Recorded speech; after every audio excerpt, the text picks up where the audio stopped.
some jokes you can't withstand. Look out, here comes the spider bear.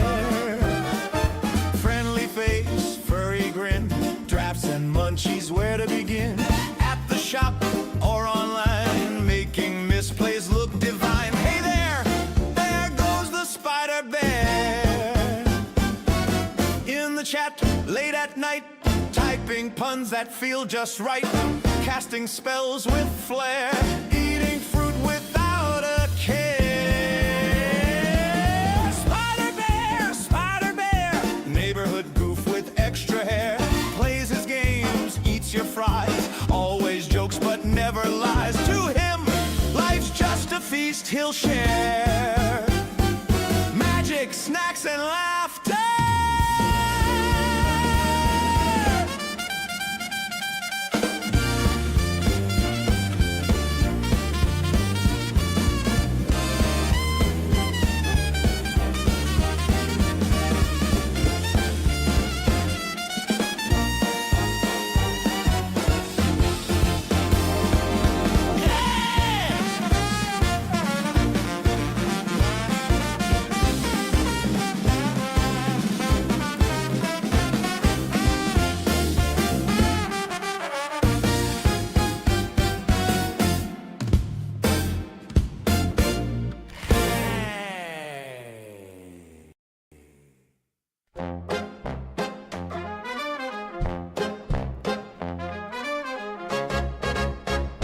He's the gobbling green goblin, a menace on the stack.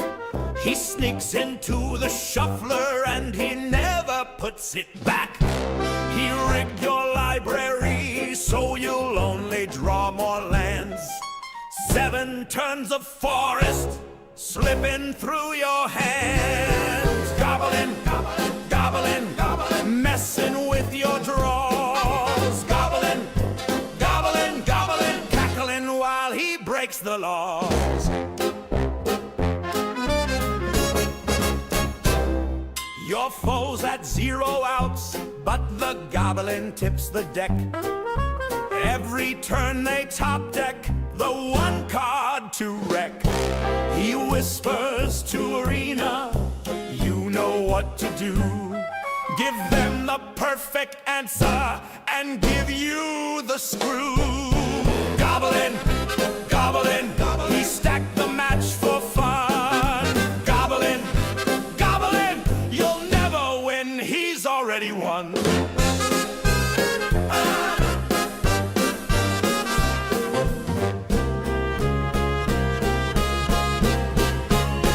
He's a goblin.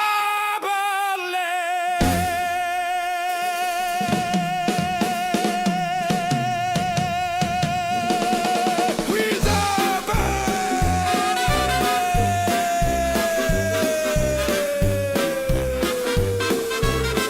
goblin. Goblin.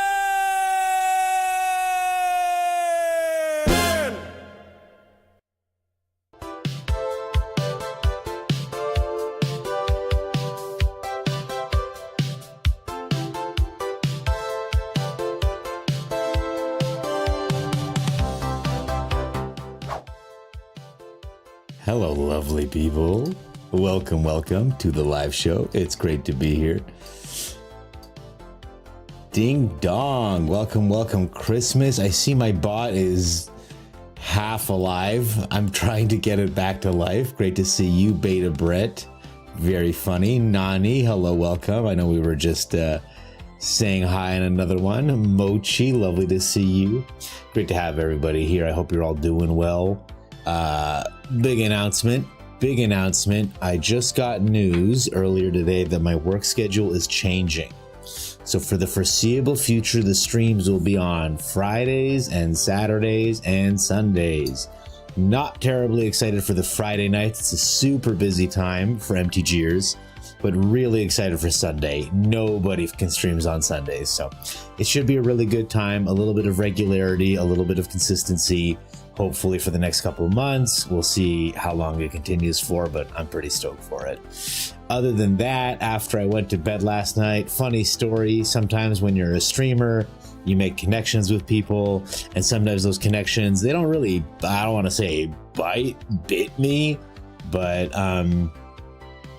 I was playing in unranked just to see what the fuss was about, this VV deck, and all of a sudden my Discord lights up with my boy GM Red Star going, "Are you playing a VV deck?" And I was like, oh my god, I'm so embarrassed. I need 2 seconds to get this out of, we're gonna call it Empress mode, okay? Tell you what, I'm just gonna do this. This is kind of fun, guys. We're just gonna roll with this for a second, okay, gang? I love this ridiculous song so much.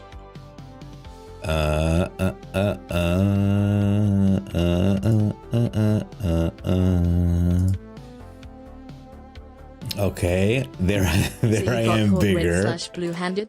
Vivi, is it joke? Yeah, exactly. I got caught. Is it handed? You could say. Let me just look how many of me there are. It's so crazy to look at. We're gonna call this one MTG. Oh, I have to rename all of them. Oh no. Okay. All right then. We're just gonna do it the old-fashioned way. Bye. Oh, I close that one. Okay, yeah. So we'll keep this one open. We'll get it selected. And let me just shrink down a little. I mean, you guys sign up to see the money maker, right? I don't want to take it all away. A little bit. You know, I'm enjoying having a beard, but I hate having hairs over top my upper lip. I feel like it makes me look messy. First world problems, I suppose. There's a lot of kids out there who can't grow beards. I guess I should be sensitive to them as well. And while we're here, we are going to make another. No, I'll just pull chat down. It's fine. Chat, descend with me. Amazing. I will. I don't usually play other games, so I've never had to consider this before. But seeing the trouble that we're stuck in now, however, we have streamlined the camera situation. I'll just pop up over here when it's Empress time. Ah, that's neat. That's neat. All right. I almost bought a strobe light tonight, you guys, just to spice the stream up a little bit. I did find a morph suit, so maybe we'll do a morph suit situation. Hey, a Sean raid? That's amazing. What do you use to generate my music? It's fire. Canme4242. It's so good to have you here. I'm going to post my Discord real quick. Hopefully it posts to YouTube properly. I'll double check to make sure it does. If not, I'll just post the link. You can ask for any of the songs that you want, and I'll figure out which one it is playing, and I'll paste it for you. Here you go. There's the Discord. That's the best way to get which music, because I use and if you go to the Discord, you'll already see things that I've posted. I am stuck in the emote icon, and I mean to not be. You'll see songs I've already posted. That's the name of the generator. You can get there pretty easily. So look at that. Am I too big? I feel a little too big. It is what it is. Tecmo Bull touchdown high five. Beautiful. Oh, Buggy Man. Hi. Yeah, Nani, I decided not to, but a little bit. You had a mustache like that, all handlebarred out. Chicks didn't like it. One time, Nani, I was shaving and I left a silly pencil mustache for myself, and I forgot. And then I was out at the club and all these girls were smiling at me, and I'm like, oh, they love me. They love what the Gobblers got to offer. No surprise there. Nah, they were laughing at my silly mustache. It was, I'm using a nested scene beta bread, so I guess there was some way for me to do it, but I just didn't want to like get into it right now. Glad I didn't buy a strobe light. Probably a good idea to not do that. I'm glad the MTG bot is working. Thank you, Christmas. Of course, Cammy. Great to have you. Welcome, welcome. Pencil mustache means seen some things inappropriate for regional TV. I know you meant regional. It's great to have y'all here. I'm doing really well, guys. My work schedule has shifted recently, so I'm pretty excited to have a consistent streaming schedule moving forward. Other than that, I took a break from Silk Song, which I just have the final boss. I'm doing the thing which I usually do, which is I have one final boss to beat and not much else. And I'm just putting off doing it because I don't want to finish the game and put it aside forever. So, you know, I'm dragging my feet, but I'll get there this week probably. Other than that, you know, it's autumn time. So, oh, are you kidding me, Deck? Okay, they're really testing us. No problem. Well, it's got lands. We're gonna lose this game. It's autumn time, so we went and got pumpkins today, and we got a nice saw from Canadian Tire to get at it. But I want to go pick up my Dremel from back home and see if I can really perfect against a discard deck. I'm thrilled to see if we can really get after it. You know what I mean? I feel like if I can get a little power tool in there and bzzz it out, I think good things can happen. Okay, opponent holds off for a second. I assume a Pixie's gonna pick this up, or a Sun Pearl Kieran maybe in our immediate future.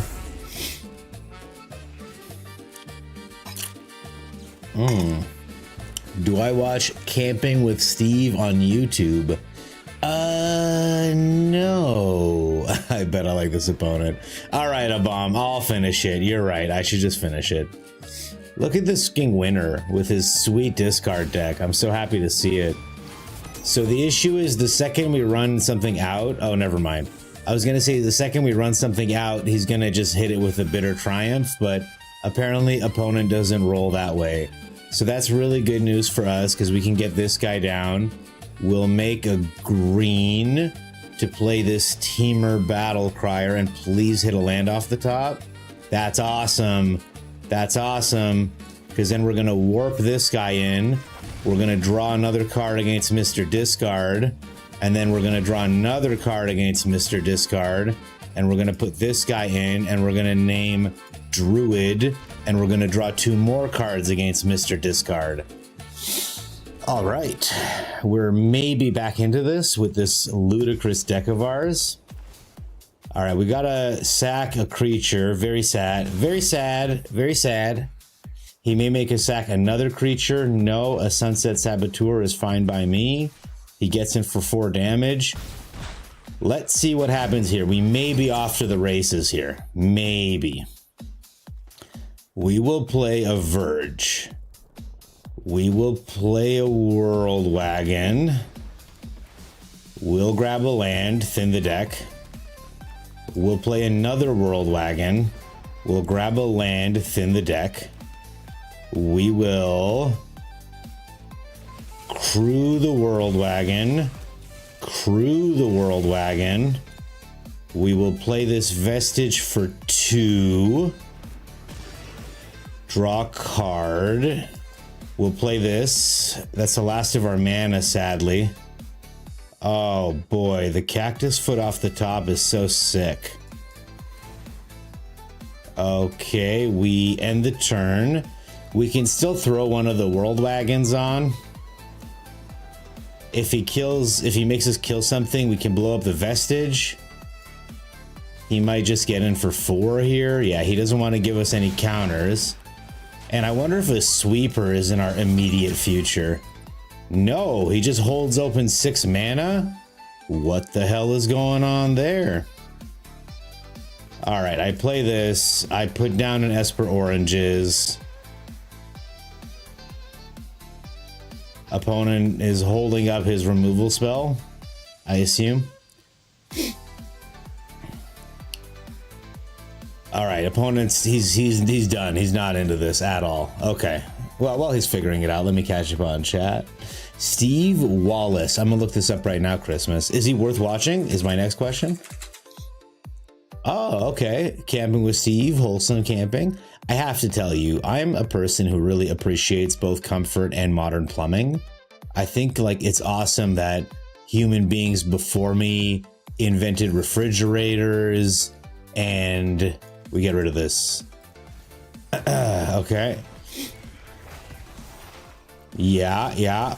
We're gonna reveal the top card. It's a Cactus Folk. Opponent really holding this. It's either the Sanctuary or the Fortress, or he's got another Sun Pearl. Though I don't know what he's planning on doing with it, because I'm starting to get real sleepy from him holding priority. It is what it is. Oh, you're right. Oh, Nan, you're absolutely right. Oh, I wonder if it'll work with my new camera. Yeah, okay, all right. We still haven't figured out. There it is. My shrink probably won't work because I threw a new camera on. Okay, this is such a good draw, y'all. I cannot express how happy I am. We'll just go ahead and set it down and start drawing 2 cards per turn. We're for sure gonna win this turn. We are for sure gonna win this turn if my body can hold out long enough to finish this game. Because by the way it's going, I will have not only have died from old age, but like rotted away, you know? Okay. I don't need to be so dramatic, you guys. I'm sorry. All right, we're gonna play this Cactus Folk Sure Shot. We're gonna draw 2 more cards. Yes, sir. Okay, they left finally. The next step was to Devastating Onslaught, probably our Anti-Causal Vestige, for 1, 2, 3, 4, 5, 6. Just saying. Okay, he's got a lot of weenies. We want to get rid of the weenies, right? Do we want to get rid of the weenies, or do we just want to do our own thing real quick? I'm not really worried about his weenies, am I? I just want us to do our thing real quick, so I'll put in 1 torch and a fire magic.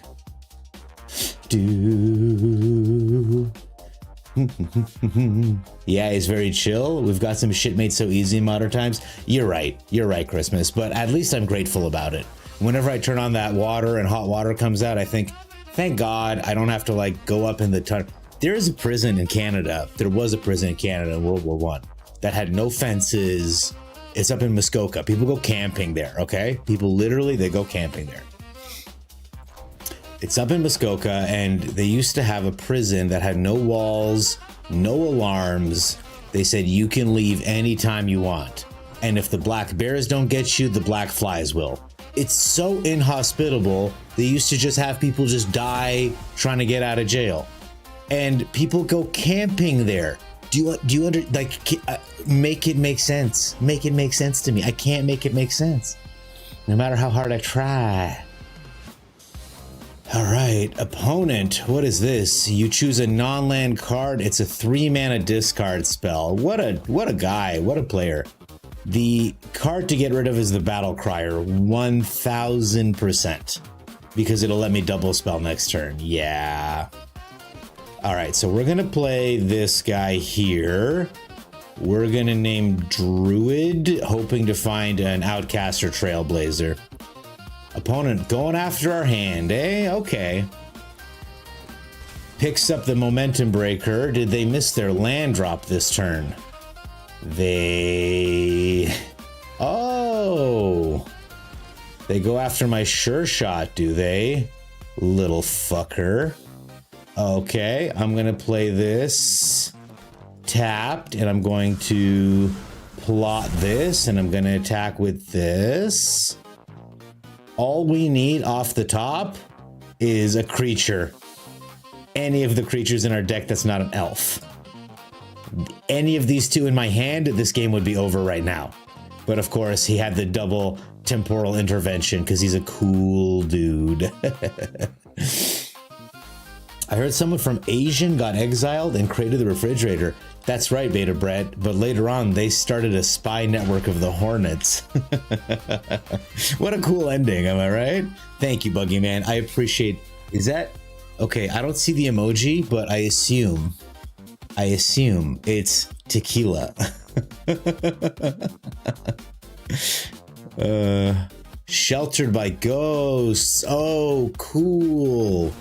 What a cool dude.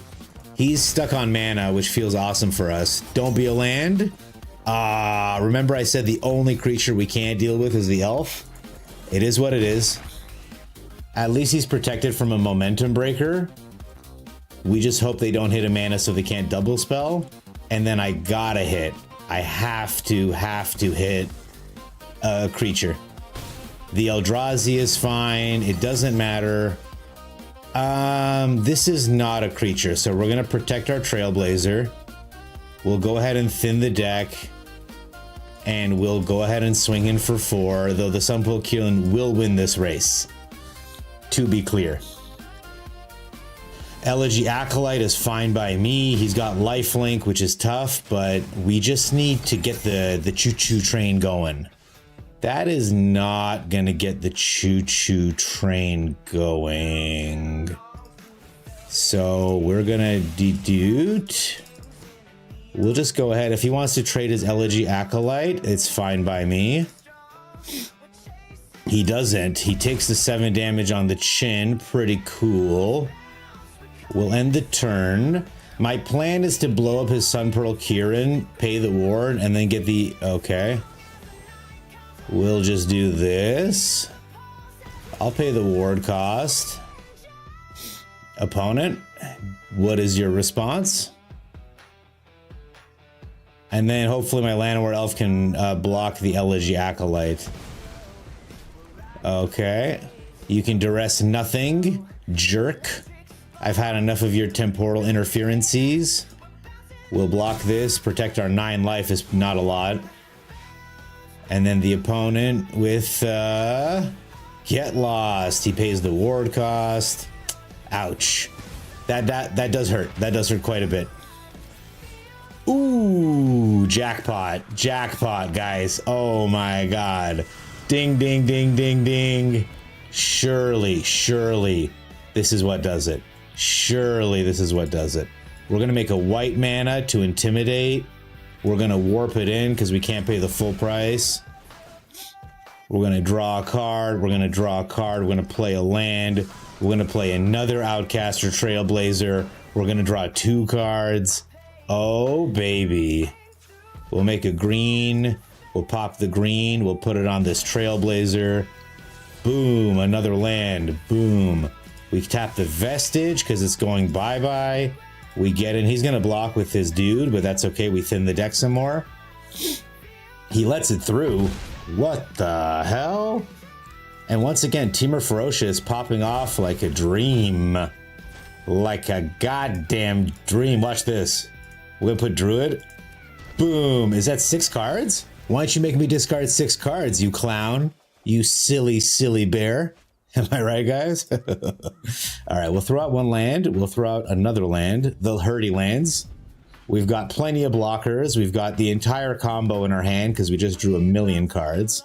Opponent's got 4 life, 2 cards, and a dream. Yeah, this deck is pretty sick. I agree. Yeah, no, we're just going to do this guy. We don't need to take any damage on our face. You can... Oh, he's going to get lost this guy. How crafty, how clever. When we play Outcaster number 4, their heart's going to shatter into 100,000 pieces. Also, like, we can just kill them with the World Wagon. So let's see if they have a response. Oh, he does. Okay, I was feeling cocky.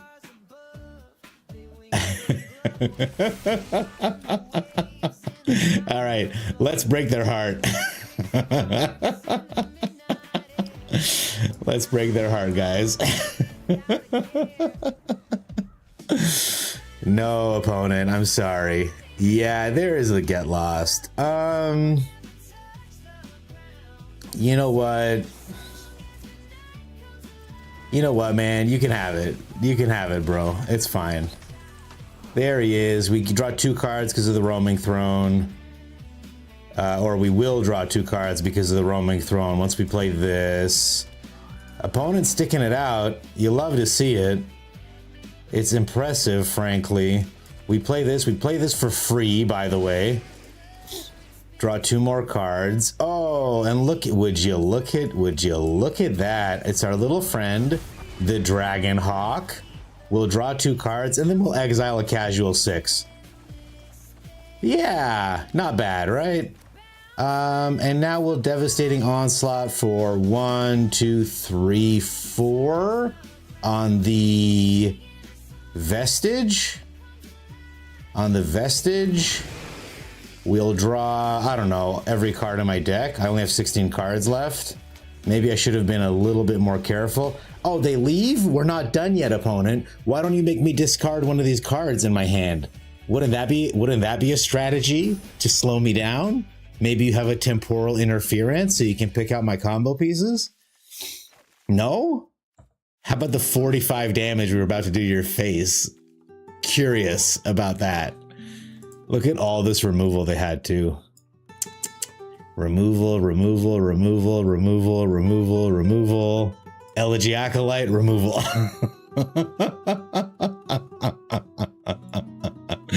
Ooh. People are wild these days. Taking this to a best of 3? This is crazy. It's just so removal dense, man. Wow. All right, chat, we did great. I think we deserve it. Let's do it.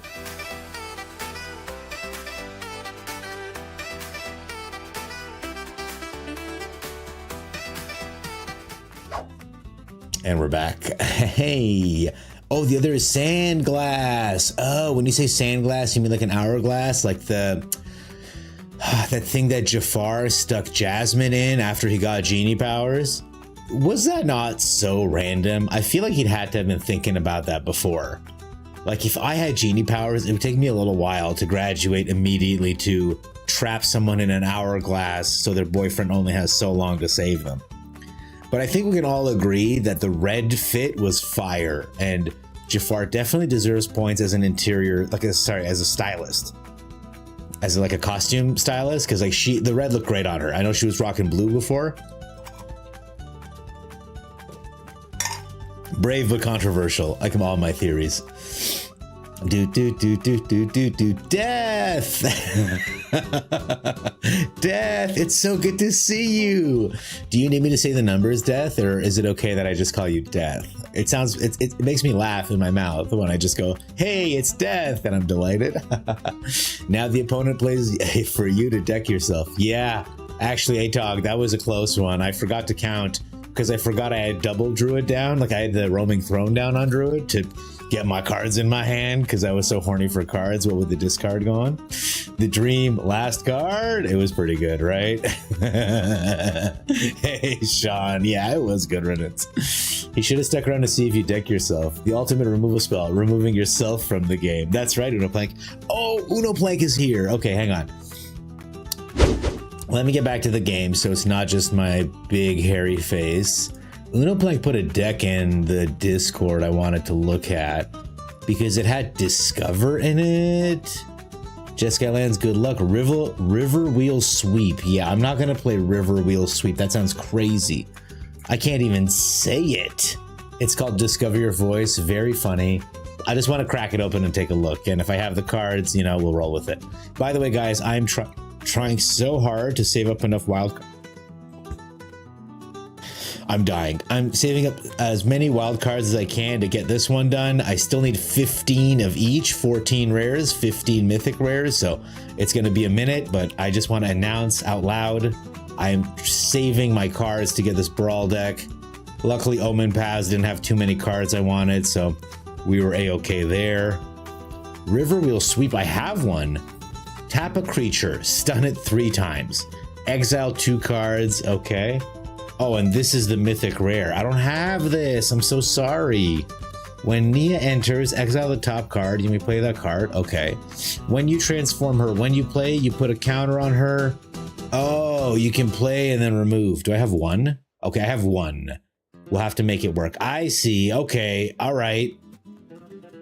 I'm on board. I don't have any Quintoriuses. I have one Quintorius. That's going to slow us down. We're going to go up on the Carnosaurs. I'm going to take out the River Wheel Sweep, even though it's a sweet card. I see what this deck is doing, by the way. I see it. I see it. What does this do? Oh, it's a counter. Very nice. This is what I'm gonna add. This is gonna be the gobbler spice right here. We got a couple of this island dragon in here as a tap cycle. And maybe Riverwheel is the card. I appreciate. Oh! We get the diddler. We get the diddler. Shiko. What does Shiko do? Shiko also exiles something and then copies it. Oh. Oh, what if we Shiko as Sage of the Skies? Question, Uno Plank. If I Shiko as Sage of the Skies, does it get the 3 steps ahead treatment? No numbers, just death is fine. Just death is fine. Thank you, Abomination, for saying the ultimate removal spell. Remove yourself from the game. Death, you're right. That does seem like an unglued card. Just get up and walk away. Try not to get hit. Abomination, I'm glad you agree that Jafar is the GOAT, because he was also the GOAT in one other thing, which was reprises. When he does the Prince Ali remix, he's only heard Prince Ali, the song, one time. And I get that it was traumatizing. So he had to like think about it a lot in his head. But when he starts mixing up the lyrics, you know, and making fun of him, he like talks him down a little bit. I can't remember the exact words right now, but it's really impressive, I think. I don't think he gets nearly enough credit for just like mixing it up so effectively. I'm just saying, it was pretty cool. It was pretty cool. I think he's goated. Absolutely. I'm just going to add some verges because I believe in the verge. I believe in the power of the verge. And I do not believe in the power of the anchorage. I need to do something selfish for myself as well for a second here. Do we need an island? Yeah, it's a good idea to have an island. We'll go down to Mystic Monastery. Give me 2 seconds, guys. I'm sorry.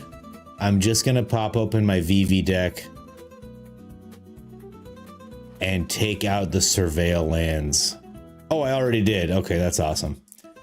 You know what you don't need in a VV deck? Surveil lands. Do not play them. Yes, well, he is fabulous. See, glory is he. You can play without her, to be honest. That's awesome. I could spend 120 Canadian to finish the Brawl deck. That's the problem, Atog, is I thought about it. I thought about it so much. You rock, Nani. I thought about it. I was like, I'll just man up and I'll just buy them. Okay. So I go to the store page. I go to bundles. I go to the things here. And I go, all right, it's $20 for the mythics. It's $10 for the rares. Maybe I drop $120. These are American prices. These are American prices. This is $32. This is 16. These are $8 a card. It's crazy. It's crazy. What I really need to do is go through the deck because someone sent me this deck and just take out all the big bombs and replace them with the ones I have from Duskmorn. It's just going to be terrible to play like a Cruel Claw deck and like rush out instead of an Emrakul, like a unstoppable slasher, you know what I mean? But like a Ragavan, I should have a Ragavan, right? Everyone talks about this monkey like he's like absolute cancer. So like that's important, right? I've got a bunch of these red cards, thankfully, but I need a bunch of these black cards. We'll get there. We'll get there one day. You're lacking in verges. I'm rich in verges, but I'm poor in historical cards. Guys, can we agree that Teamer deck is it is ferocious? It's so crazy, man. The way it pops off. We multi 5 that first game, and we got our combo pieces taken out one at a time that second game, and we still did ludicrous things. I have so many old boxes and cards, so many. 6,400 count boxes, all full. Ooh. Oh, Death, if that's when you stop buying cards, then that's when you have some primo artwork. I have to say that. All right, what do we got here? This hand doesn't do what this deck wants to do, but we're gonna try it. If we need to, we'll shock in a Ride's End. Otherwise, we'll diddle up. Okay. I guess they didn't have a what do you call it? Llanowar elf. They didn't have a green on one. Okay, okay.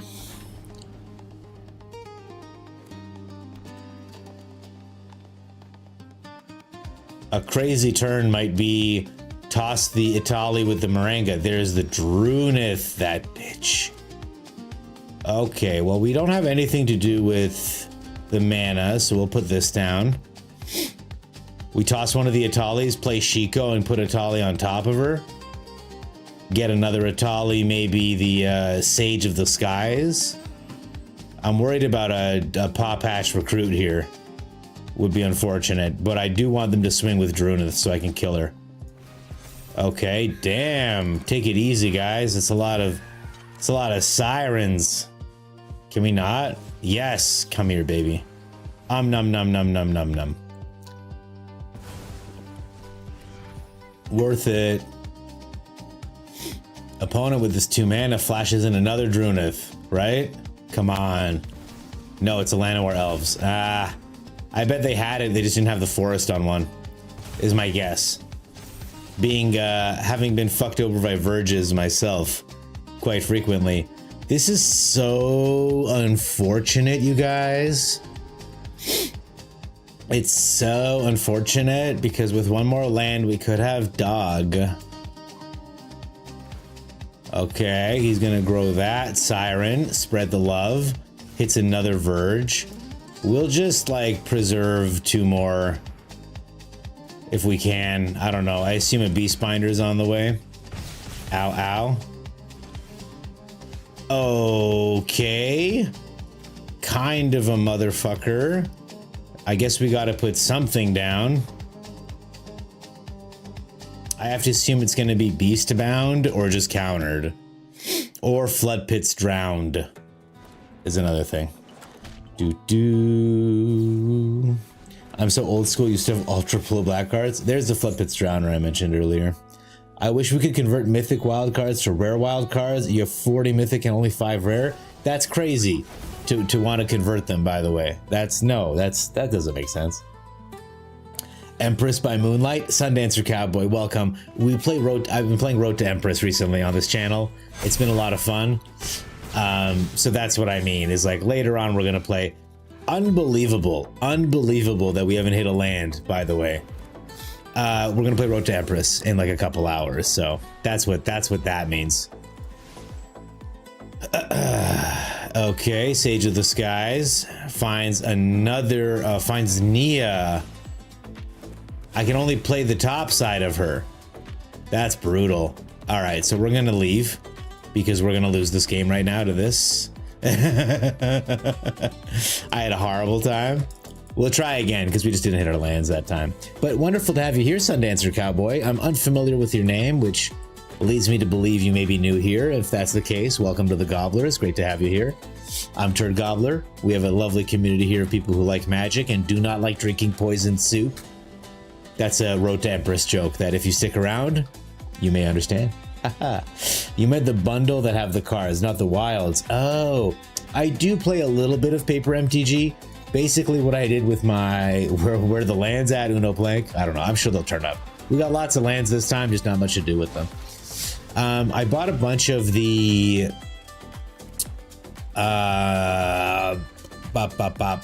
Fallout decks. So I've been playing the Fallout decks mostly. We'll just toss a Ride's End, I guess. This is a cycle card we can cycle, so we'll hang on to it. There's a Geological Appraiser. We can enter this tapped, easy peasy. This should find us what we need, hopefully. I expected to see an Annex. I wasn't expecting to see another Bandit's Talent. Pretty lame. I guess we'll get rid of this one. I do want to be able to cycle this card if I can. Okay, opponent just on the full Bandit's Talent plan. Not great, not terrible. Let's just start with this and see what we find. Sage of the Skies, baby. Yes, what a hit. Boom. All right, opponent, deal with this double doozy of a hand. Am I right? How do you kill 3 things with only 2 health or whatever? I thought it was the Sailor Moon theme. Sundancer Cowboy, I will say I was channeling Sailor Moon when I named the stream that, because I grew up on the Sailor Scouts. My favorite was the fiery red one. I want to say Mars, but it's been a really, really long time. A hostile investigator. I feel like this investigation was hostile, sir. We're gonna play this. We are going to Itali's favor one of our Sage of the Skies. Bing bong boom. It's gonna find us another Itali's favor, no doubt. No doubt. And this Itali's favor is gonna find us a Sage of the Skies. I'm calling it. Yes, sir. So now we get 2 more Sage of the Skies. Yeah, he's out of here. This is a crazy board to deal with. And we still had enough to cycle the dragon in case shenanigans happened, but I likely would have just spent the card to get the appraiser in for 3 more damage. And that's 9 damage. These guys have lifesteal, trample, flying. Uno plank, it did the thing. I was playing against Sean a little while back. He used that deck against me, and it was very upsetting. Guys, I have a question. How do I make sure my Oculus is in my the top of my deck, but not in my hand? Because whenever I play this deck, I just don't see the Oculus. I've played this deck several times now, and it looks like this is how I built it. You wouldn't even know that I have a full playset of Oculi in this bad boy. Crazy to me. Anyway. Also, if 9 Scar is online. No, he's not. All right. If 9 Scar comes back, I want to show him the Coyote with Uharis. All right, what were we doing? Let's play one more ranked best of 3 with the Teamer Ferocious. Hopefully clean up a little win, and then maybe some viewer battles, guys. Sailor Moon, is that the blue version of Blood Moon? Never running from a real fight. You are the one named Turgobbler. I love it. Sundancer Cowboy. A question, Sundancer Cowboy, and the rest of chat that's familiar with Sailor Moon. If they did a live version, would Sailor Moon not be in high school, and the tuxedo mask, the grown adult, is he not a grown adult? I just mean, like, they could probably never do a live version, right? Because of the adultness of the guy? No? Working as intended, WotC Dev Team. Thanks, Uno Plank. It's pretty much the same. You kind of colors do you like to play Death? I need to read your question. Why is that crazy? There's more rares needed to craft a new deck than mythics. Yes, that's true, actually. They use the rares up really quickly and unforgivingly. I guess this is a VV deck based on what we're seeing here. So, oh, he throws out a Cauldron. I guess that means he has a Cauldron. I'm not going to be holding up mana. Maybe I should hold this up. I think I just want to kill his thing. Maybe he has a VV next turn. Maybe he doesn't. It doesn't affect us. We're doing this. We're doing our own thing, gang. He has a Flood Maw, by the way. We know that because there was a stick after we had something down, and he only has 1 blue mana open. So it wasn't a counter spell. It was a bounce spell. Okay, he plays the Winter Night Stories. I assume he's going to toss a VV. But we may be able to pop off next turn.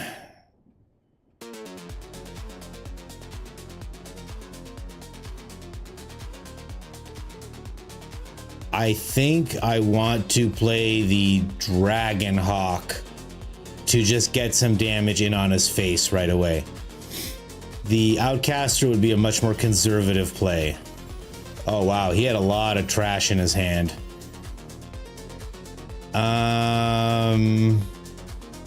I'm thinking I'm gonna pay 2 life. I'm gonna go full control. I'm gonna play the Dragon Hawk as promised. In response to this trigger, I'm gonna crew this. So we get 2 cards. And we're gonna get in, we're gonna thin the deck a little, grab a green, please. Hit him for 6 in the face, hit him for 4 in the face. Opponent does have a flood mob, but they've got other problems to deal with as well. And with the ramp that we just experienced, we'll be able to get a Cactus folk down as well as a Outcaster for maximum damages. He's got problems, and part of the problems is he doesn't have the combo yet. There's the Mako. There's the Winter Night Stories. Perfect for us, by the way. If he plays an untapped blue source, he'll have 1 interaction. He has absolutely no interaction. Our opponent is absolutely cooked. I just have to be a little bit smart in how I play this. I'm going to put down the Trailblazer first. That seems perfectly reasonable. We go red. I put down a Cactus Folk Sure Shot. We draw a card. I crew with the Sure Shot. I go next. They all have haste. We get in with everybody. We grab a land. Yeah, he's toast. He can block only the Trailblazer, but they all have trample and stuff too. Okay. Okay. How do we deal with VV? 2 Ghost Vacuums. We keep the Abrades in. We take off the bounce off. We run 61. Jupiter. Jupiter was she not the green one, the brainy one? She reminded me of like the Earthbenders. Trying to catch up the last 20 years, you seem to be missing a lot. You seem to be getting the meta and no land removal BS. Oh boy, I'm so behind. Did you get the Fallout decks from Costco? No, ATOG, I bought them from I went to like a local game store because I wanted to support my LGS or whatnot. We'll get him down because it's better to plot this on 2 if I can. I'll catch up on chat as soon as I'm done with this best of 3, okay? I'm being a very serious Sam right now. Okay, there's a VV. I'm gonna do something I really hate to do, and that's play out a Trailblazer. But I want this, I'm gonna put black mana to intimidate. We're gonna Ghost Vacuum, and we're gonna immediately start by getting rid of this VV. If they want to discard another VV and get a Soul Cauldron down this turn, it's their prerogative. It's the way that they choose to live. It's their prerogative. Does he get in for 3 damage and let me keep my Trailblazer? Oh my god. Crazy. Absolutely mental cheese. 4 mana. I play this. Everything should cost 2 mana. We'll do it like this. Okay. Oh my god. A Trailblazer off the top is psychotic. Another one? Oh, I couldn't. Could I? They don't play any board wipes, right? The VV decks? Surely not. Do I play another one? No, I'll save it just in case something goes wrong. Yeah, they're out of here.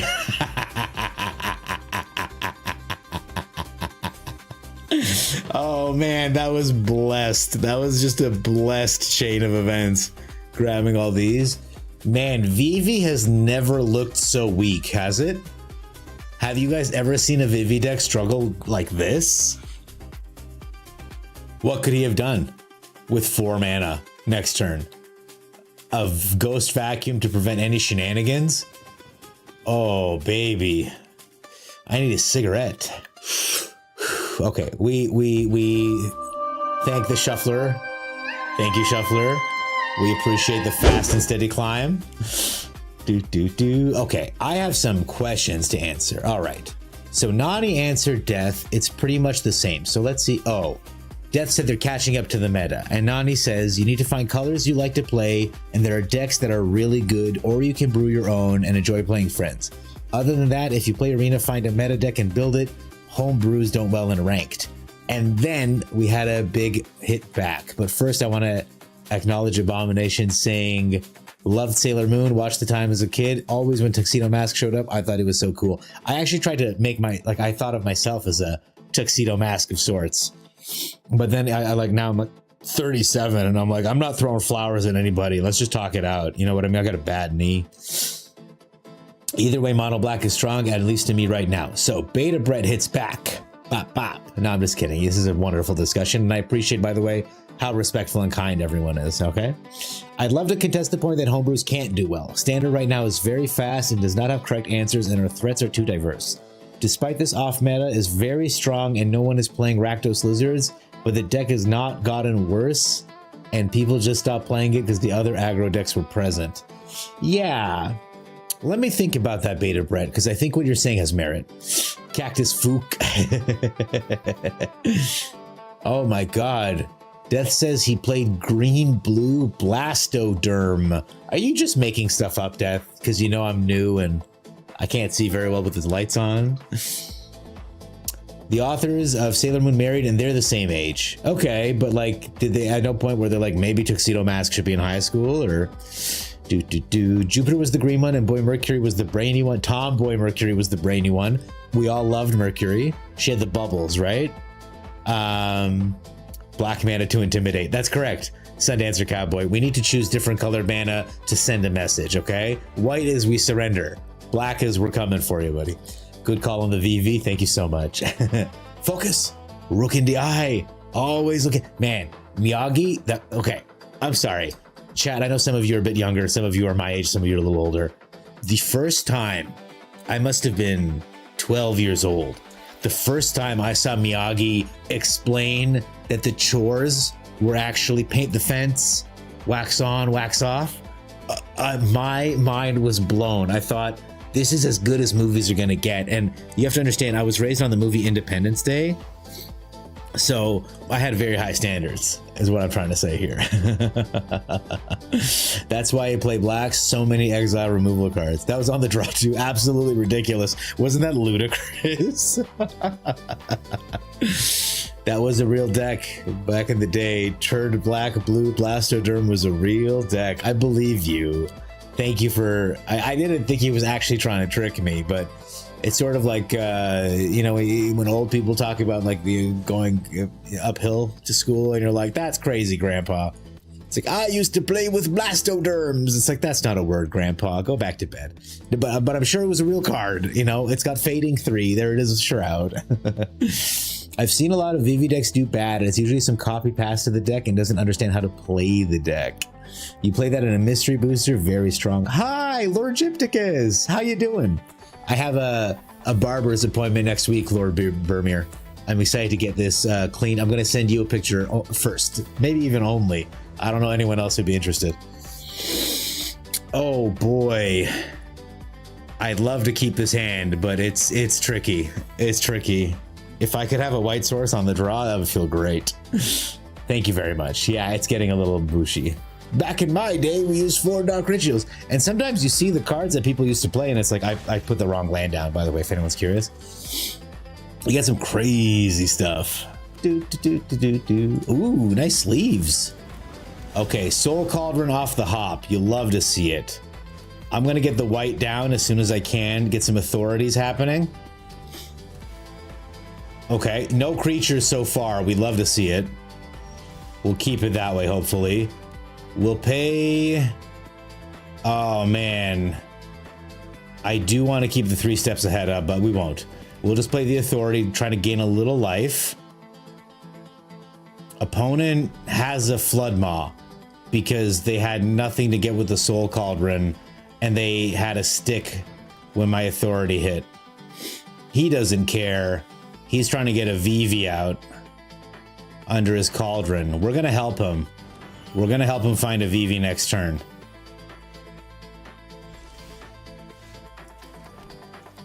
Opponent, I hear you like VVs. You can have one.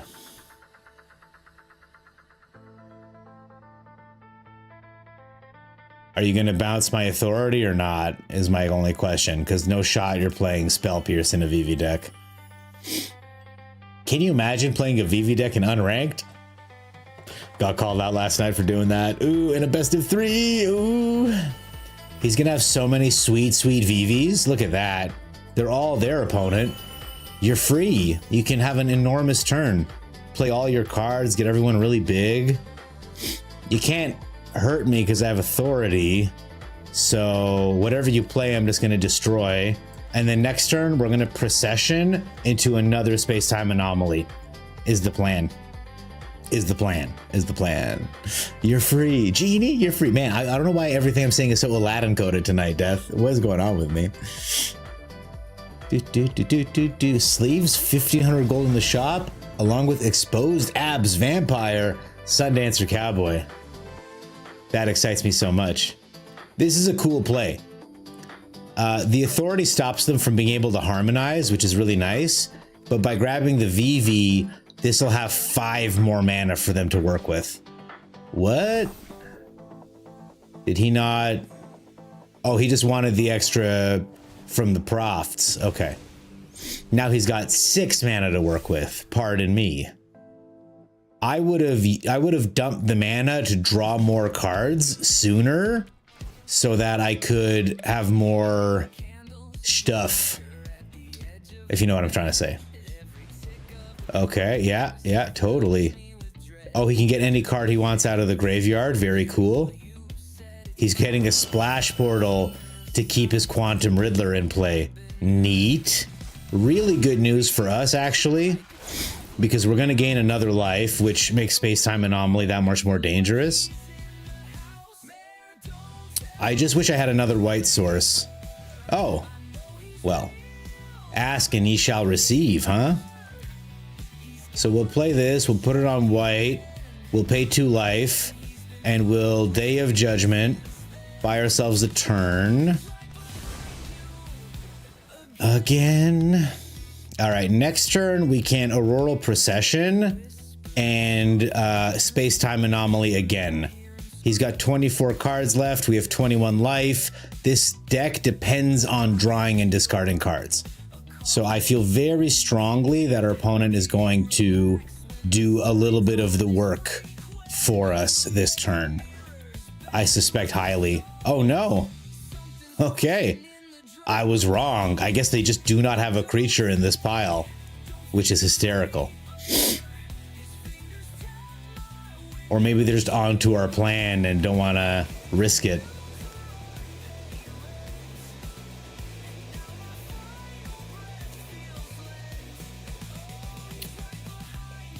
I wonder if they're like stream sniping the way that they're playing this right now. Any other VV deck would be so horny to untap with 5 mana and a VV there. But I guess they just don't have too many creatures. They're counting on the Storm Chasers, the FOMOs, the Quantum Riddlers.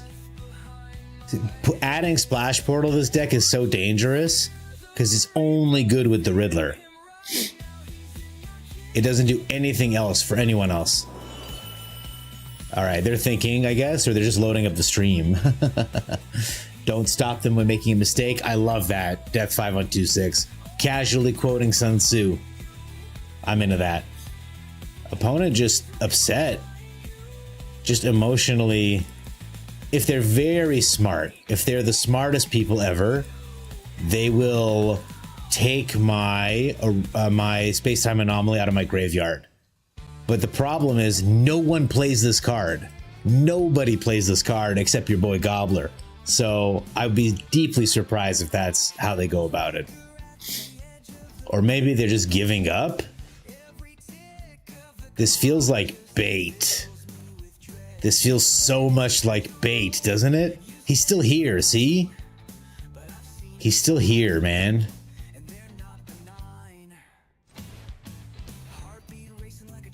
We'll play an authority, and in response to his Soul Cauldron, we have to cast the Auroral Procession.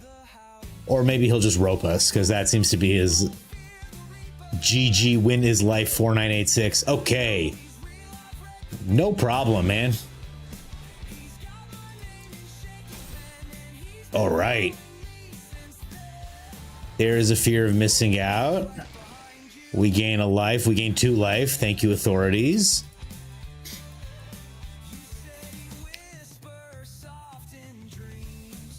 Crazy to use the... Yeah, okay. They don't even know. They don't even know. They don't even know what's about to happen.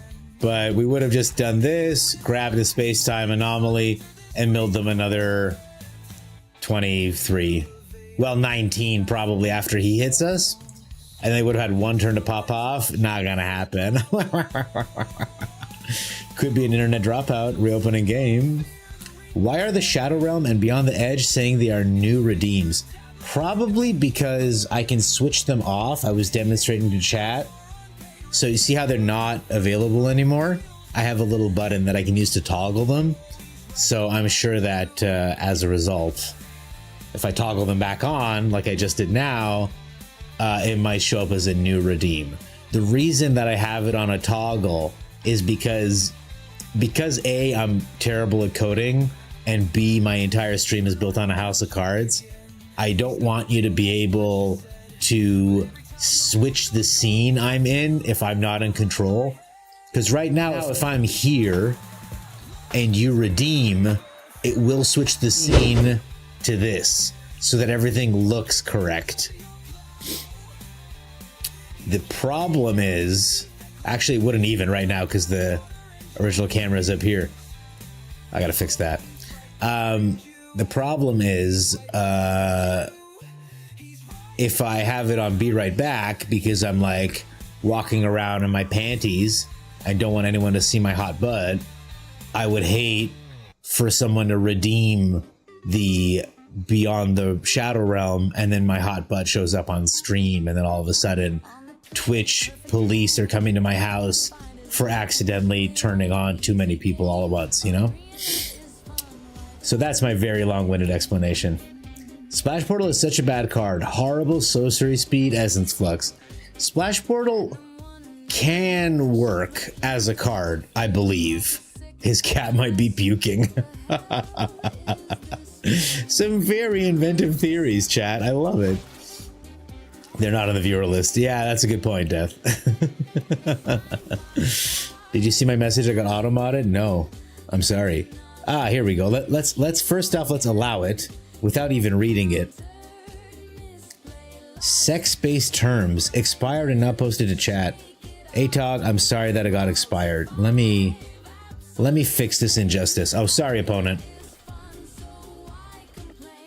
I got you, Atog. It's from Atog, you guys.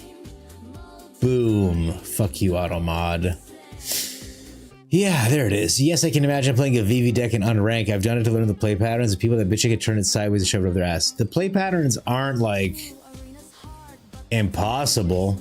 Okay. Well, I guess they're a reanimator deck, eh, chat? No worry about a 3-mana reanimator. Only at 4 mana do we start panicking.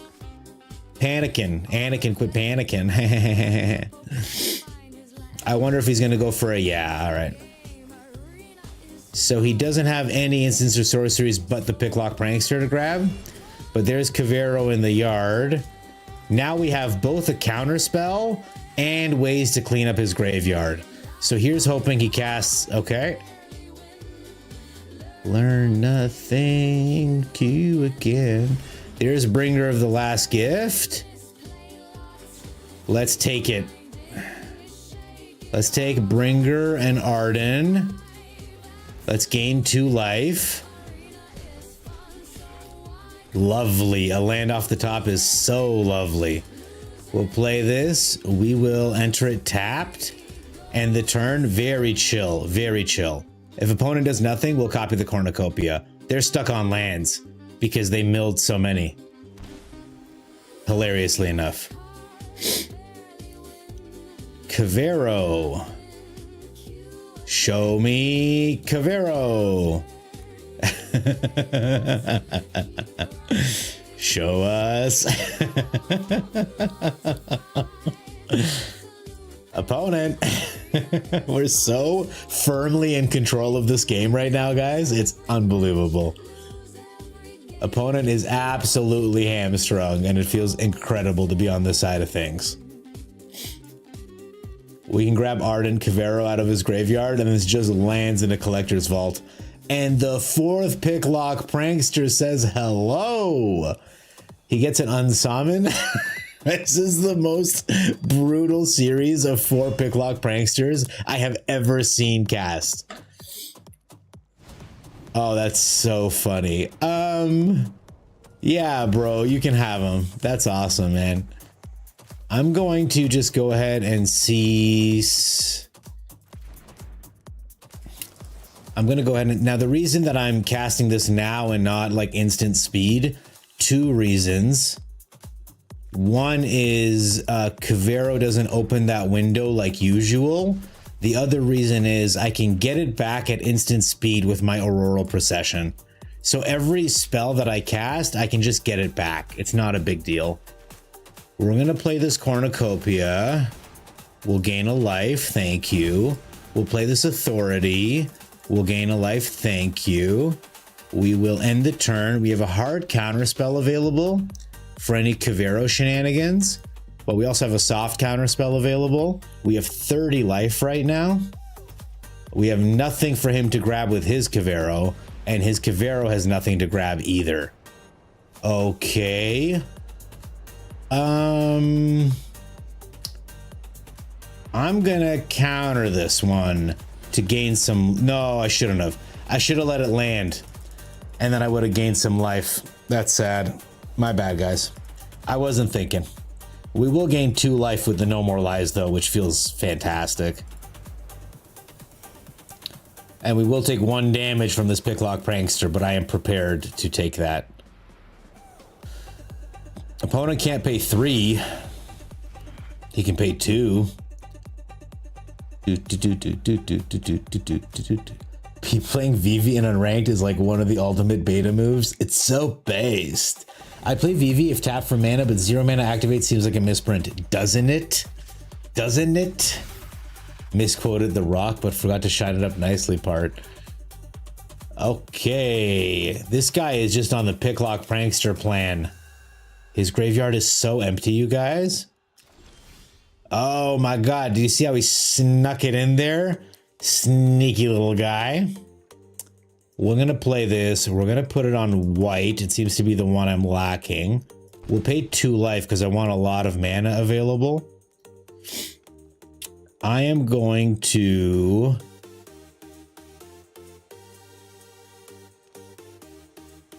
I'm just going to end the turn. I would have loved to cast a spell just to get 4 life from the Cornucopias.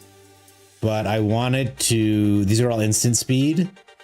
And I want to cast a fat 3 steps ahead if I can. Make a copy, draw a discard, and counter something. So I'm hoping he just kind of goes for it, frankly. That's not kind of going for it, really. So we'll just let it resolve, I guess. We'll gain the life. Thank you very much.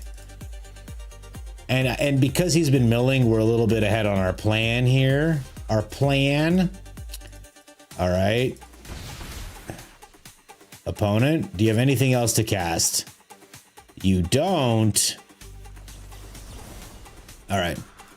Well, we can't wait around forever, opponent. We'll go ahead, gain 2 life, make a copy of the Cornucopia, and then replace the 3 steps ahead. Draw 2, discard.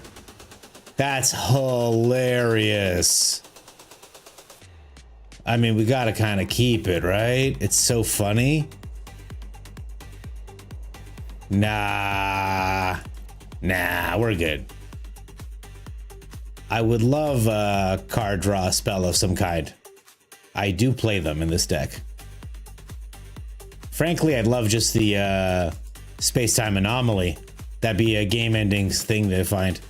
Opponent thinking real long and hard about passing priority to us. My turn. He discards a 3-fold Thunderhulk. We stock up the perfect card. The perfectest of cards. We take action, take action. We hit a space-time anomaly.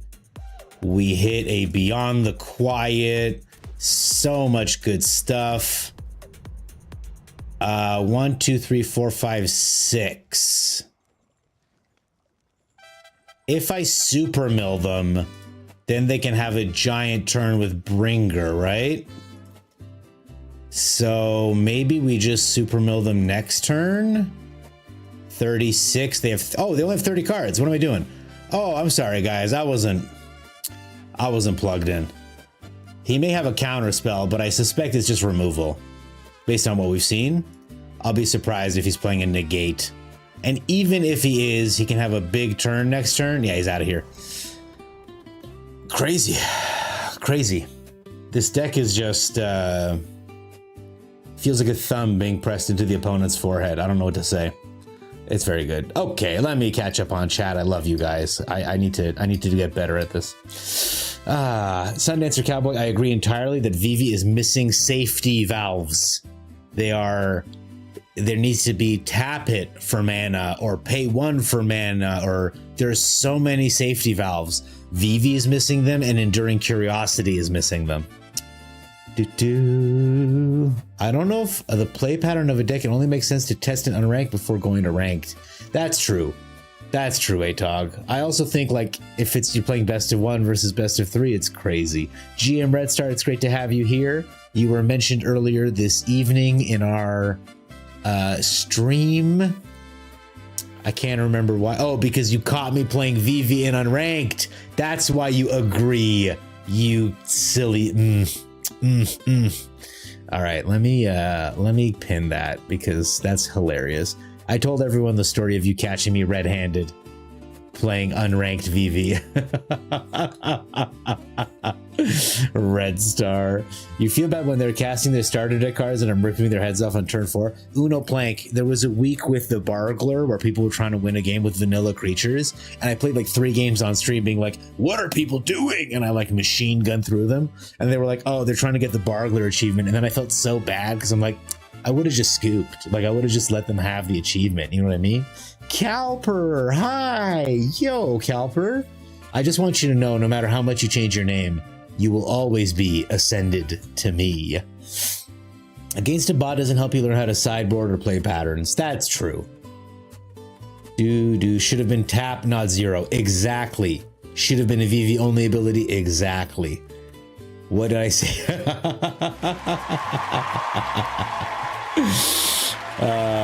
That's so funny. GM Red Star is right, Nani. You can't be spreading rumors like saying people play VV in unranked. You know? Doesn't mean a 15-year-old can't figure it out. Crazy thing to say, GM Red Star. That's wild. Hello, Lance Isaac 3534. Great to have you here. Welcome, welcome. Jar Werewolf, what's up? Go Tuna. Great to have you here. Yeezus, hi. How you doing?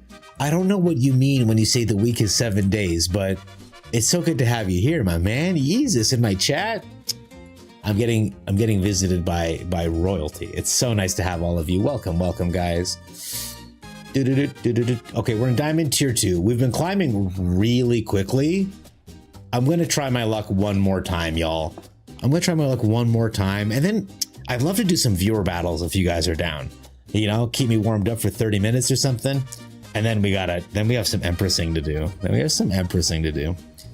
This Teamer Ferocious has been crazy. We're up against board game, no title, absolutely based. We're going to keep this hand because it has everything good in it. Just need to look for a third land, which the oranges should allow us to do. We're up against Landfall. Absolutely savage. We are going to keep all this stuff. Not that one, just this one. Next turn, we plot the Trailblazer, and then after that, we should just win the game.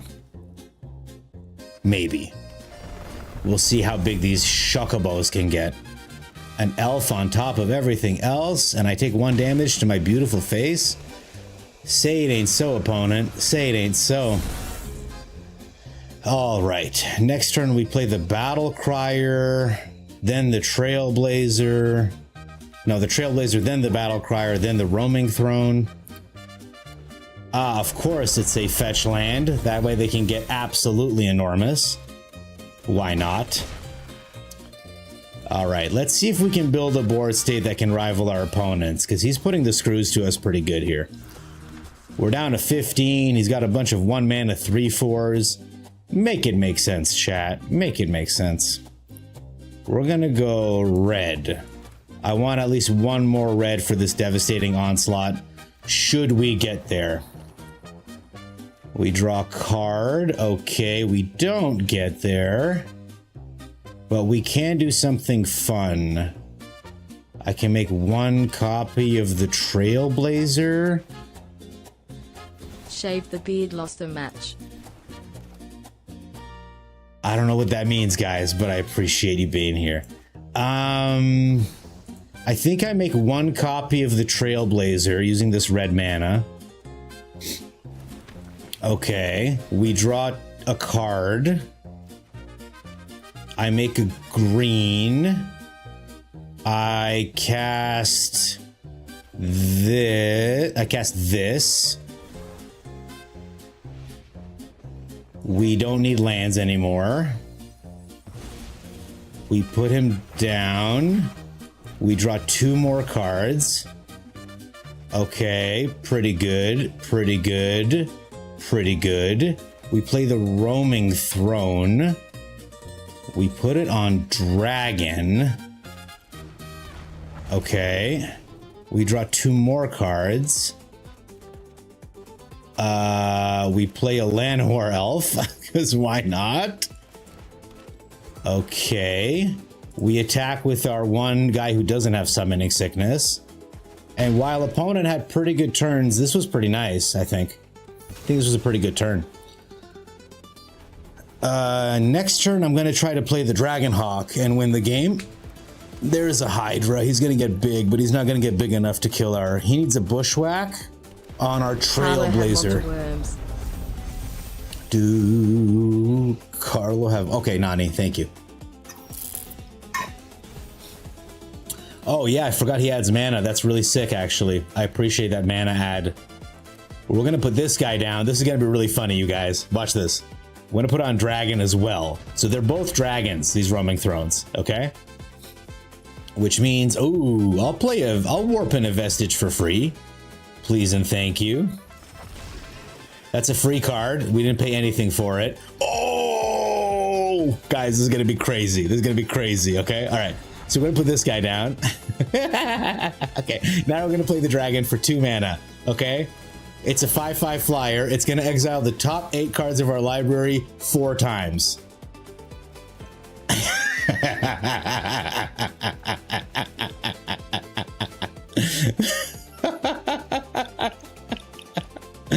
Oh, that's a lot of cards, you guys. That's a lot of cards. I have 3 cards left in my deck. And one of them is a Cactus Folk Sure Shot. I don't have a red. You gotta be kidding me. All right, so we're gonna end the turn.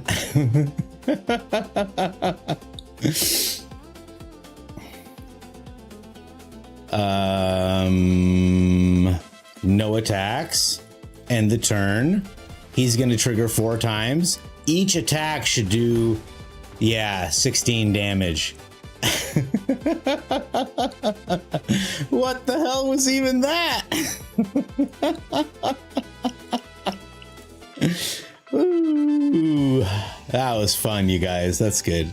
I don't want to braid. It's too expensive. I'll take a couple torches and a couple fire magics. Dude, big chicken time. It was huge, right, guys?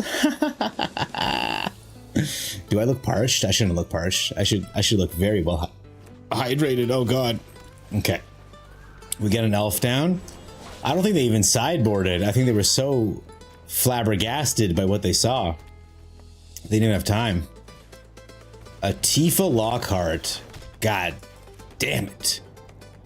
If I do this, I lose my elf. Is it worth it? I think it is.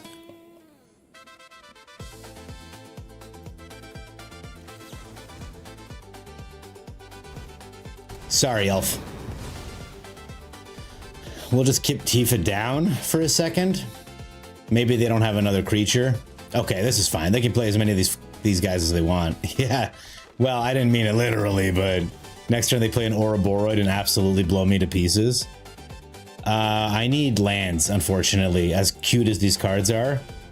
Deck, I really need a land, please. If only I had kept that elf alive, then their 10-10 Tifa would have ripped me into pieces. I will say, if I don't hit a third land, we are in huge trouble, and even if we do hit a third land, I feel quite behind. If we hit a third land last turn, would have been a different story, but it is what it is. All right, so he's... Ooh, okay. It is a third land. It's just not... It's all good. I'm sure we'll be fine. I'm sure he won't grow this Tifa to a 40-40 enormous machine. Oh, okay, that's a very promising start. 5 mana from the opponent. And I'm unsure what to play next. Okay, he's got a Hydra down. Why not? No lands. He can get in for that much. Okay, that's awesome. That's awesome. I think we warp in a Vestige or just play this oranges. I think I'm going to play the oranges and hope I survive. Oh man, a fire magic off the top? Oh god, no, I can't. A fire magic off the top would have been so nice if I had a red mana open. Then I could have killed this thing too. Alright. All we gotta do is survive one turn and we can put down an enormous board. But that's a very tall proposition against the landfall decks. Oh god. Okay, they don't have a land. Oh, they do have a land off the top, dear lord. Okay, that's 20 damage trample coming in from Tifa.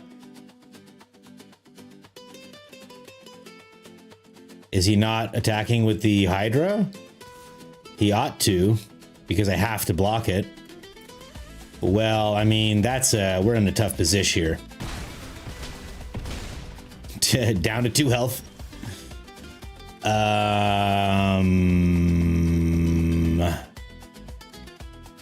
What do I do here?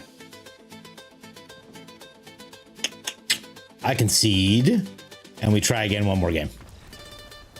I have no way to stop 3 damage, unfortunately. I'm gonna take out the slow the opponent down strategy, and I'm gonna go up on our just finish the game quick strategy. Killing my own elf may have been a huge mistake. Imports to list 19 rare wildcards. I know, it's very heavy. It's very heavy. All right, we're gonna play first this time. We have a Llanowar elf and payoff. I love it. We're taking this. Oh, and they have to, oh, I love that. Love seeing the mulligan. Love it so much. We pay 2 life, which may kill us later, because Tifa's an enormous monster. We can be aggressive and play the Outcaster into blowing up whatever they put down.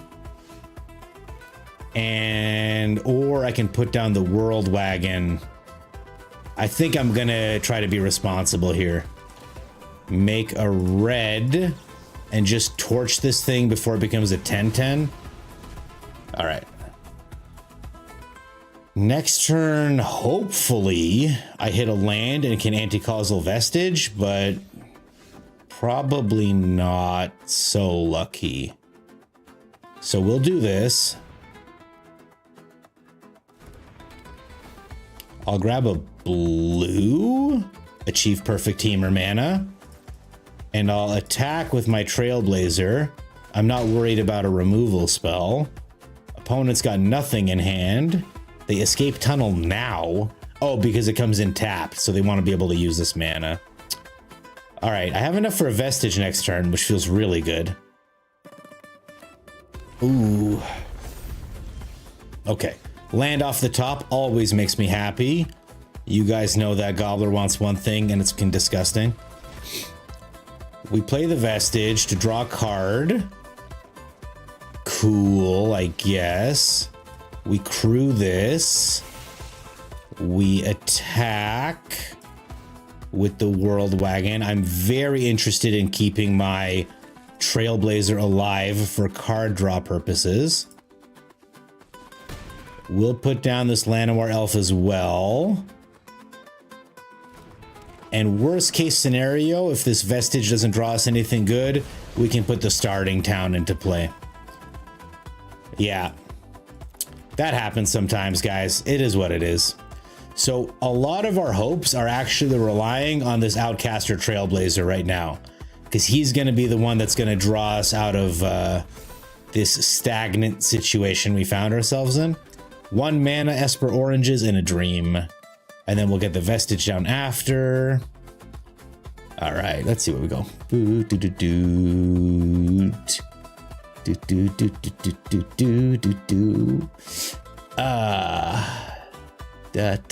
James KOC, welcome. Great to have a new watcher on YouTube. How are you? Welcome. Are you a Magic player? Tell me a bit about yourself. Got something new for me to try? Death. When Death tells me they've got something new for me to try, I pay attention. Crazy that we have hit another land. So we're going to spend 2 mana to make sure our next draws are better than what we've been getting. Perfect. Now we play the Vestige, the Esper Oranges. We play like this.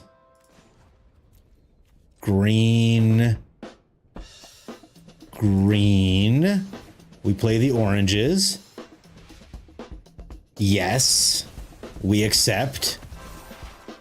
We draw the Battle Crier. We draw the dude. We play the Battle Crier. We won't be able to afford the dude this turn, but we might be able to afford other dude. We get the Battle Crier all slicked up. We attack with this guy. We grab another land. He doesn't need to block this. Okay. Now, despite this amazing turn and how great a player I am or whatever, he may just make this Hydra so big it kills us. That's the power of the Hydra. There's the Ice-Tilt Explorer. Now he can play 2 lands and pop them, and we're dead. Man. Because he's going to play another land. It's going to go to 12, 24, 48. Crazy, man. Crazy. Very unfortunate. What a draw, by the way, to have the ice still available. There's 24, and that's 48, man. We can't stop 48. Yeah, I know, opponent. I know what's about to happen, buddy. I know. Tragic. And there's the 48, man. The Ice-Tilt Explorer off the top. In a vacuum, this card is not very good, but when you combine it with all this shit, man, bing, bang, boom. Board game. Congratulations on the first win against this deck. I only wonder if there was a different way. Why did I lose 2? I won 1 game. Come on. What the hell? Same title for the YouTube stream as Criminal? No, I first named the YouTube stream, and then I named the Twitch stream. You hate playing the Landfall Bird decks? I do too, James. It is what it is. All right, Death, this is what you have to show me. Mirror Room discard version 3. We went through version 2. Villainous Wrath. Quandaries. Mirror Rooms. I'll run this once. Why not? Let's see what happens. And then I'll open up the queue and we'll do some The reason we lost was because I misplayed in the second game. I think blowing up my own elf was a risky maneuver that did not pay off. But that's how you do it, man. You live and you learn. And sometimes someone plays a 3-mana 1/1 that becomes a 48/48 trample, and there's nothing you can do about it. Oh, thank you for the follow, Sundancer Cowboy. Lovely to have you here, part of the Gobblers. And you know what? Just for you, I'll go ahead and put in the Discord. Nope. No, I'll just type in Discord with a random thing on it. You are more than welcome to join us. We share decks, and we got Mochi who shares pictures of cats, which we love. I have to go down to Villainous Wrath. I think that's it. So I'll just go up a Deadly Cover-Up, if that works. Another 5-mana sweeper. Does that work? I'm sure it works. Painful Quandary. I hate this battle cruiser, but we'll try it out. I don't know what I meant to Zoetic Glyph. I love the Terminus. I love bats. This makes me worried, but we'll try it. I don't fully get it, but we'll try it. Whenever I play discard decks, I really, really value the hostile. You know what? Actually, the Hostile Negotiator. Don't know if you guys are fans of that card. I certainly am. I'll show you my version of a discard deck so you know what I'm talking about when I talk a lot here during this next game. Because I find discard decks suffer from not being able to draw your own cards. So this is like my ideal discard deck where we have things that can end the game. We have plenty of removal, some duress, but it's really like there isn't too much discard going on. It's a sub theme. It's more like a crime and attack deck, but I just, you know, when you're playing a discard deck, they hit a couple of stock ups in a row. It feels terrible. I also have cats that I share pictures of, so it is what it is. All right, Death, let's give this a shot. Bing, bang, boom. You gain double and lose double in best of 3. Yeah, but I thought if I won, I thought that if I would win one of the 2 games, I only lose 1. All right, we play one of these shit lands. Opponent with making hard choices here. All right, we'll make this hard on him too. Go ahead, buddy. Toss something in your graveyard. I'm sure these Sultai colors don't want us to discard anything. I have no doubt we're going to see a Bringer of the Last Gift in the graveyard. Oh, it's a wrench. Dear Lord. I saw Swayze built a deck with wrench and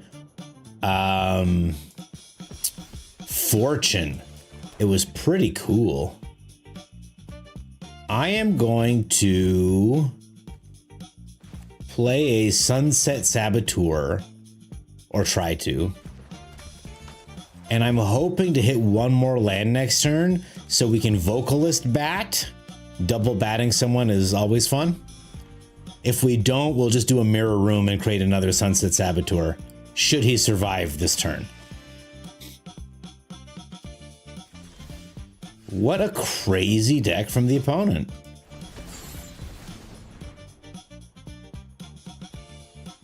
I assume a Nowhere to Run is in my immediate future based on this weird card. He can't pay the ward, can he? He can pay the ward, actually. He chooses not to. All right, we'll give him a +1 counter. Hurts, of course. But he can't block, so he takes 4 damage. Okay, hoping for a land off the top. Opponent gets his lands off the top. No biggie there. Fear of Lost Teeth comes swinging in hot. We'll just let him in. I assume a sweeper is in my immediate future. Yeah, there's the Deadly Cover-Up. Gains 1 life, loses 1 life. Fair enough. Okay, no one is at 13 life, so this terrible land is still causing us problems, but opponent's down to 3 cards, down to 2 cards. So we are doing the discard thing pretty good. And next turn we'll be able to take 2 cards out of his hand. Oh, he wrenches us. Pretty nice. Because even if we make him discard, he'll be able to play our cards out of our deck, which feels not good. What else is in this deck? Battle Cruiser, Darkness Crystal. We have the some more Wraths. He can't have any of our mirror rooms because we have them all, which is cool. All right. Double Bat. Give me both of those cards. Sabsunin. Floodmaw. Yeah. What a weird turn. But he is going to take 4 damage. Bing bong boom. That's it, opponent. Now what? He plays our Preacher. Feels terrible, by the way. Plays our Bandit's Talent. Feels terrible, by the way. We will toss this Villainous Wrath. I want to keep doing silly bullshit. He gets in. Yeah, 100%.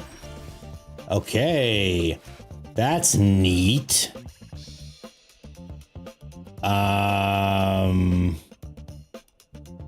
1, 2, 3, 4, 5, 6. Shoot. We don't have quite enough to do a fun thing this turn. So we'll just play out the Vocalist. We'll play out this Phenomenon Recorder. We'll attack for 1. We're up at 16. They're down to 8. But they're going to get a life linker from the Preacher this turn. However, the Phenomenon Recorder will allow us to double bat again, which is neat. All right, he gets in. By all means, opponent, I will take the 2 damage. Ouch. Down to 14. Is he palming his cards? I'm only worried about an instant speed removal on the bat when I try to copy him. Okay, never mind. Does he play a land? He does. Okay. We do lose 2 life. So, I'm going to play out the land. I am going to Mirror Room. I'm going to hit the bat. But I want to copy this trigger. And I want to make another bat. I'm going to take 2 cards from his hand, but obviously it's just the 1. And then I'm going to make another bat. I'm going to take 2 more cards from his hand, but obviously it's just the 1. And then I'm going to attack with, I guess everybody. He can gain a life off that dude if he wants to block my Vocalist, but he can't kill him. So we still get through for 1 damage. He takes 2 damage, but he gets to draw 2 cards. That's the, he uses our talent against us, which is tough. Okay. He swings in with both those guys. That leads me to believe there is a sweeper in my immediate future. So I'm going to do this. Because if he's not going to put a deadly cover up, I don't know what he was planning. With the deadly cover... Oh, it's a Singularity Rupture. Interesting. Okay. Well, it was a sweeper. Can I take enough cards out of his hand that I can kill him here? I don't know. I don't think so. We take Sabsunin. And we take Into the Floodmaw so he can't bounce me at instant speed. But, no. This doesn't trigger. So I think we're just kind of cooked here, guys. Oh, he kills all of our bandits' talents. A pretty good top deck. And he has a fat consult available to find his game-winning move. What do we get? Not quite it, huh? He can counter this if he wants, but why would he? Yeah, no, that's... All right, opponent down to 3. But with this consult, he should be able to find his river churn monument or whatever it is he needs. Unfortunately, this fractured realm is so expensive to cast. It's very difficult to get to. A Codas is not what I was expecting today. Absolutely bananas.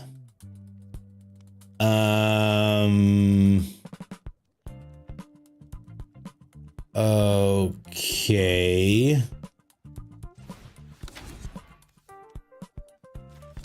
I guess we do this.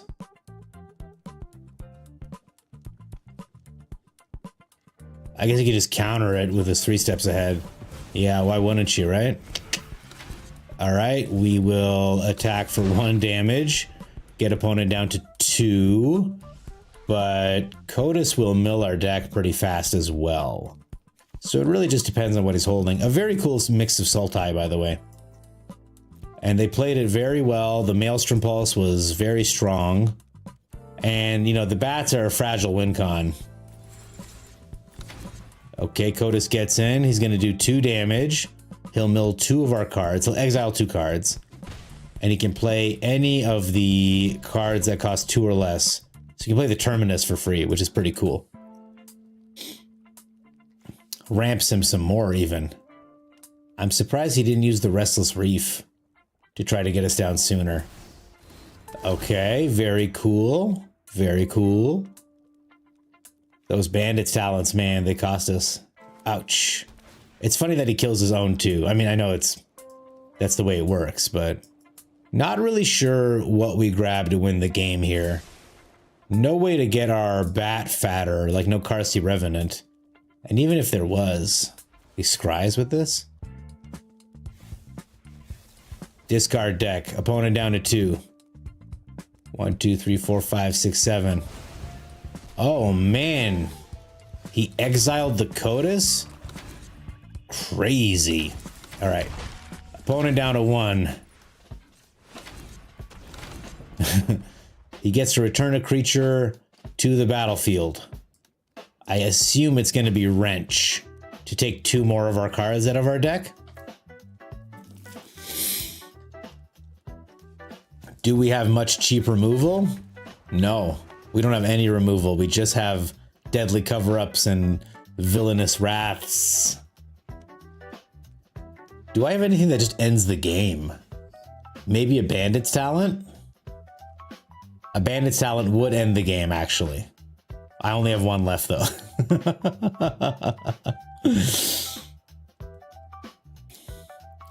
So the only removal we have are board wipes, which sadly he can afford to cast. And frankly should, if he has it. Because, like, what's he going to keep Wrench alive? He can just get it back next turn with the Terminus.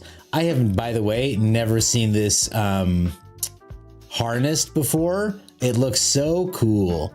These pink effects. Doot, doot, doot, doot, doot, doot. There's the Villainous Wrath.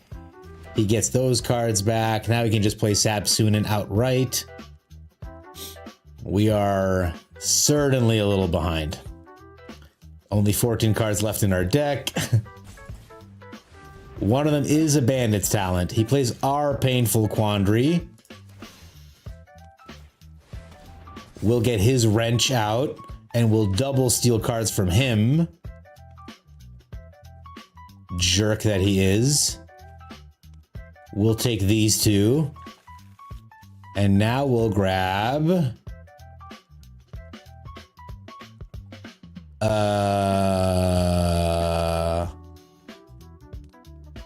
It's just control, isn't it? We'll grab these 2. Okay. I'm going to play my Swamp to hold up a counter spell. We'll end the turn. I guess he can get Wrench again. Keep taking 2 of my cards. The counter spell's not great. There's Wrench. Perfect. Ugh, I think we're gonna lose this game. I really need my bandits talent to do this 1 damage. We're out of bats too. Oh no, I have 1 bat left. The bandits talent would win because it would double trigger with the fractured reality or whatever.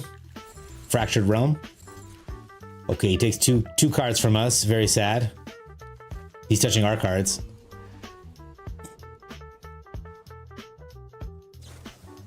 He consults the star charts for full price.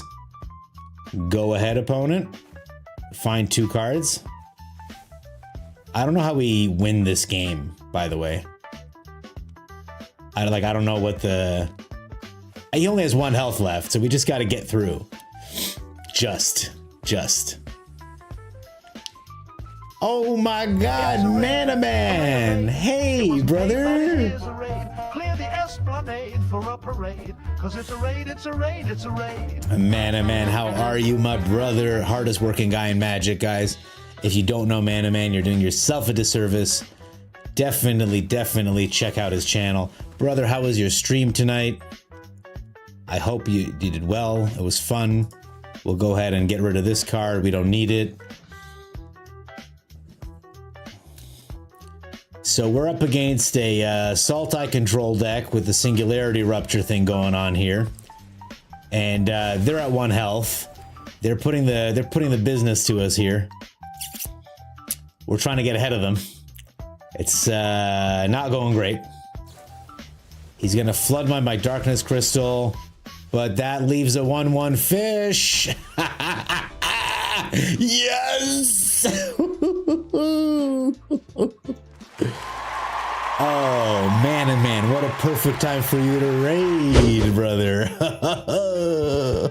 You love the raid tune I have? Mana Man, it's yours. Anything you want, anything I have here, my brother, you can have everything. It's good to see you, my man. I love your channel. I love all the stuff you do. We were earlier tonight, and I haven't finished thinking about it yet.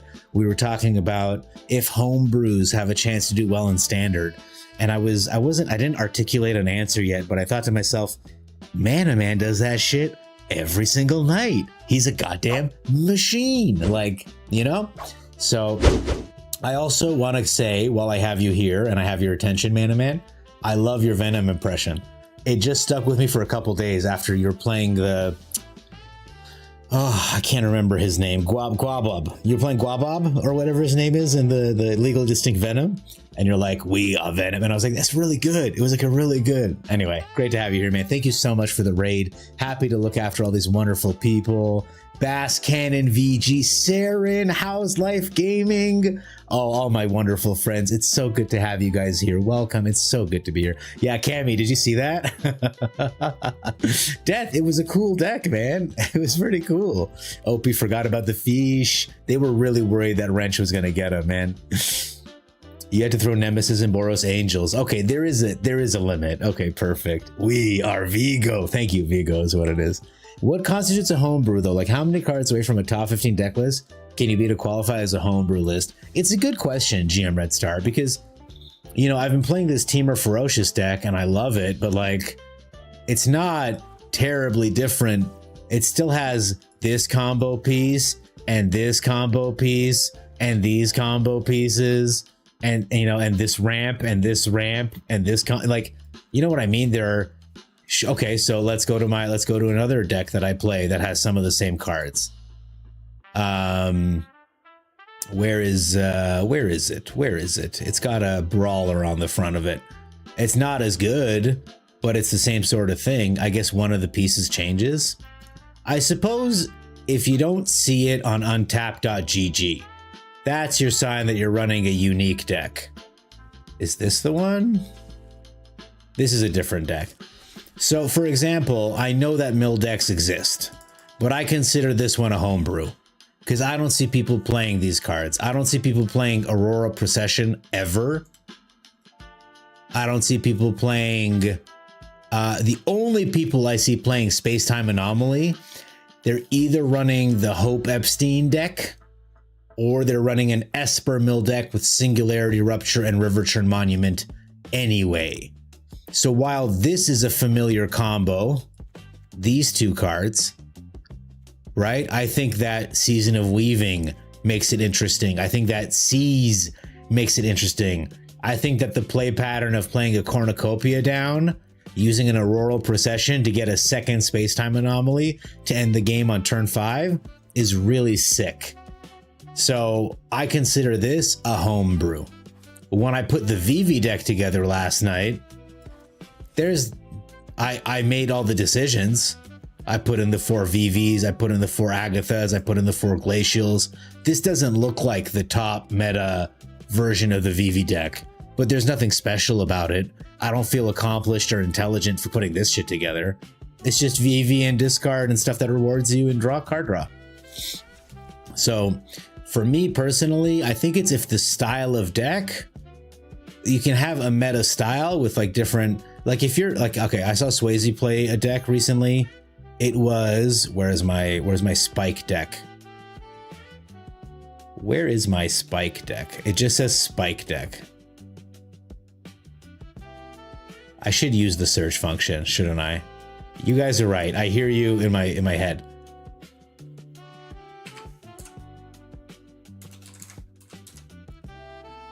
This deck right here. This is just an Azorius control deck, okay? I saw Swayze built a deck just like this. Take out these 2 River Churn monuments, okay?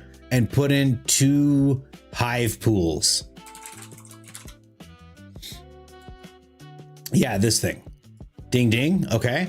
And then take out, I don't know, a Ride's End and an Ultima or a Regent and put in 2 Elspeths. And it's just this deck. And it's Azorius control. When your opponent has run out of cards, cook them in your own way. This is one of my most painful decks. It's also the way I got to Mythic last season. It's just so powerful. Anything they put down, you kill very efficiently. You win on card advantage and eventually, you know, but then again, Swayze puts together decks where he's doppelganging Exalted Sunborns. That's a unique deck. Can't mess with that, right? But then I log into Mana Man's channel and he's running Uharis with this Coyote, with some other plot cards, Wild Ride. It's good shit, you know what I'm saying? So there is room for homebrew. I just feel like it's a very inhospitable landscape for homebrew. I really wanted this Sultai Frog deck to work. And I really wanted this non-frog Sultai deck to work. If I can find it. Is it this one? No. I have another Sultai deck that I just want it to be good. And it's not, because black only has 4 board wipes, which is an insane thing to say out loud. 4 deadly cover-ups is not enough. It's not. Like, I can ramp to 5, but if I don't have this in my hand, now I gotta add Villainous Wealth or whatever. So it just doesn't make sense for me to run this deck the way it is, when I can get rid of this card, and this card, add Day of Judgment, split up, get lost, and run it white, and run it Bant instead. And believe me, I have. So I just kind of feel forced into certain cards where I wish I didn't. If all the cards like were in, if standard a 3-mana deck, let me open the queue. The Coyote was your idea. I appreciate you saying that, but like the deck was your idea, Mana Man. I just had the Coyote done. 0-point ballot GM Red Star is an excellent suggestion, especially because it's landfall that's cooking me. All I mean to say is, like, the dream of getting a Sapsunin down and destroying shit around her is not, it's not coalescing the way that I wish it would. I suppose I could just get rid of this Tragic, go down a Divert, maybe go down a Fell. It's a pretty weak card. Go up a Nowhere to Run, and the Wealth card that was just used against me. Do I not have it?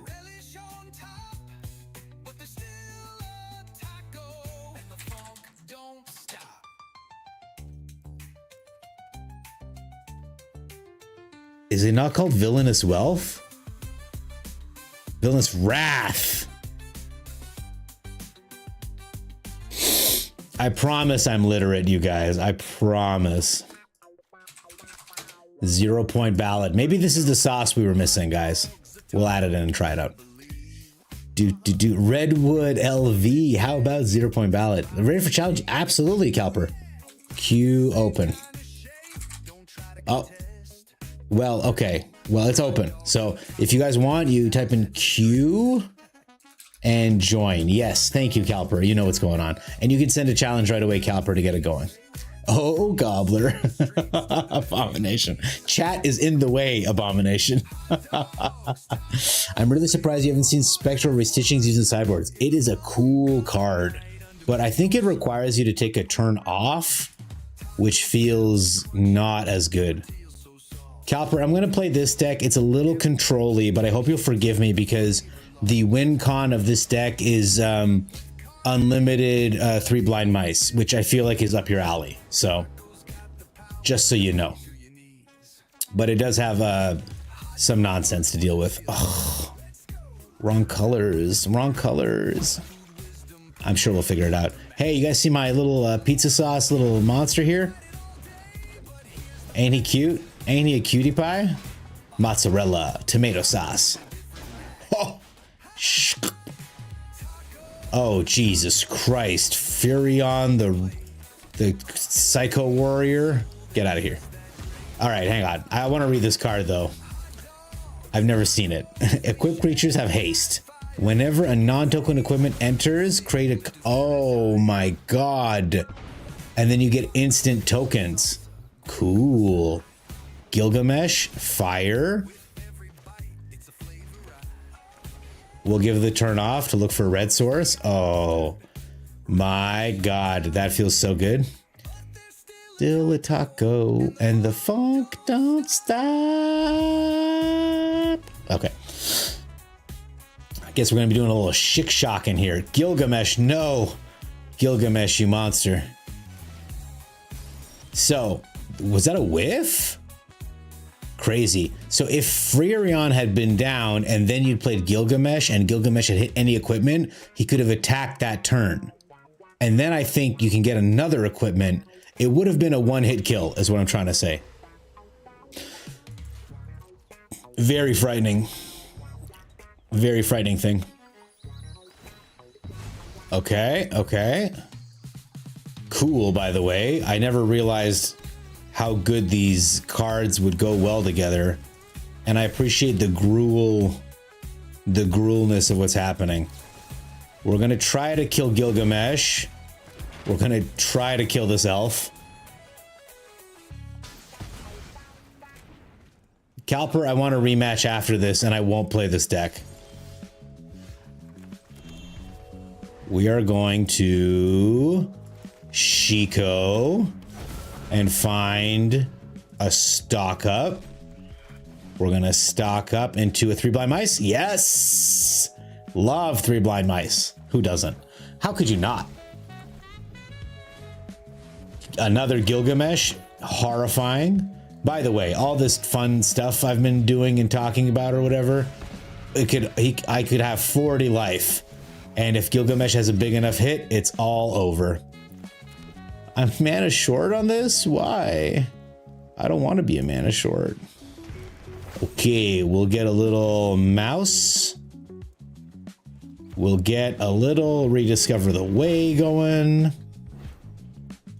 This is awesome. We'll take that, sure. Might as well attack. I was watching a streamer and he's like, I want to keep my Shiko back as a blocker. I was like, my brother in Christ, he is vigilance. All right, there's the Samurai's Katana.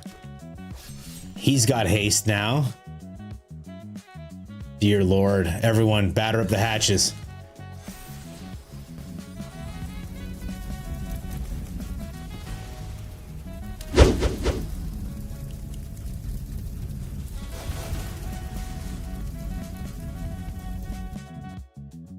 All right, that's enough of that. I hope my audio is not looping like it usually does. Ooh, okay. Now he's a 9/9. I believe double striker. And then another one. He gets a counter on the equipment. Okay, no, he's just a single striker, but he definitely has got that shit going on. I don't have a token of anything. Boo, boo, boo. I have one of these. Okay, that was horrifying, by the way. I just want you to know. I felt horrified. Okay, we get in. Is he hexproof? Dear Lord, why is he hexproof? Oh, the Swiftfoot boots, of course. Charming Scoundrel, uncounterable. Charming Scoundrel. Draw a discard or treasure? A wicked roll. Okay. Samurai's Katana goes on him.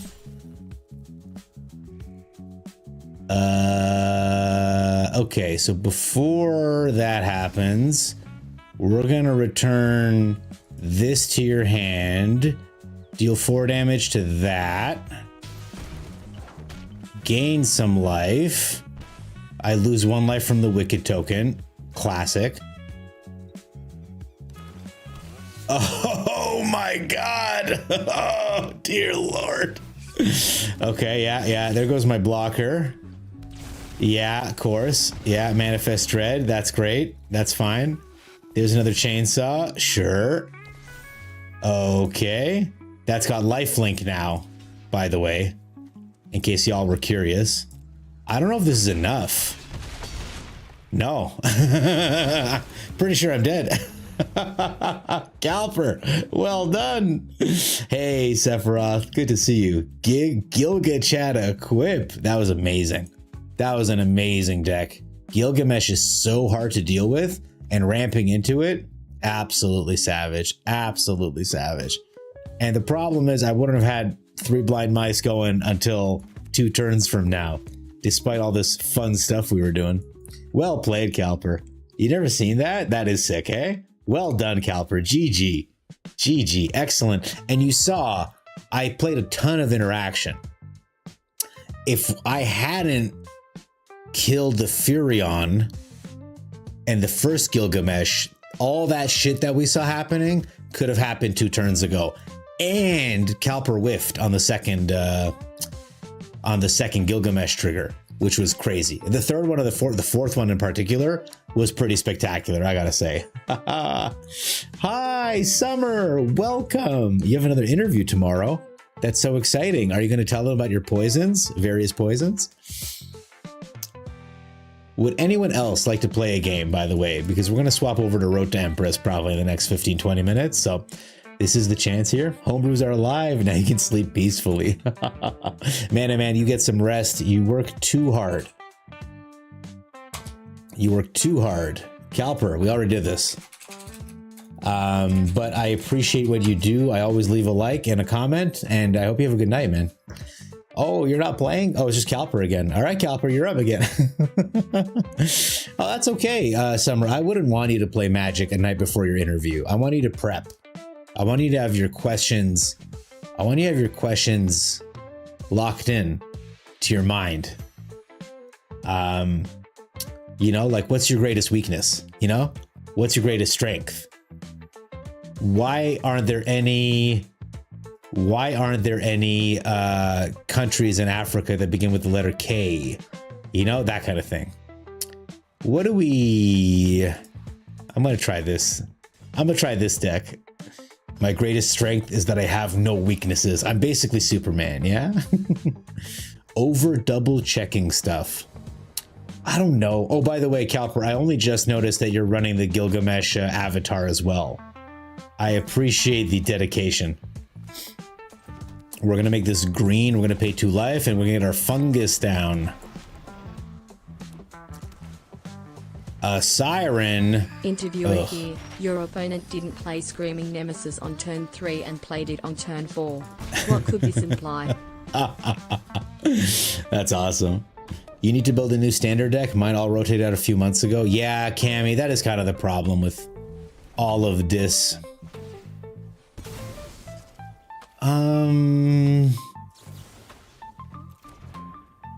Okay. Oh, a splash portal deck. Oh, no. All right, we're going to go ahead and ramp. because we're looking to play big spells. I'll take a land, sure. Sure, I'll take a land.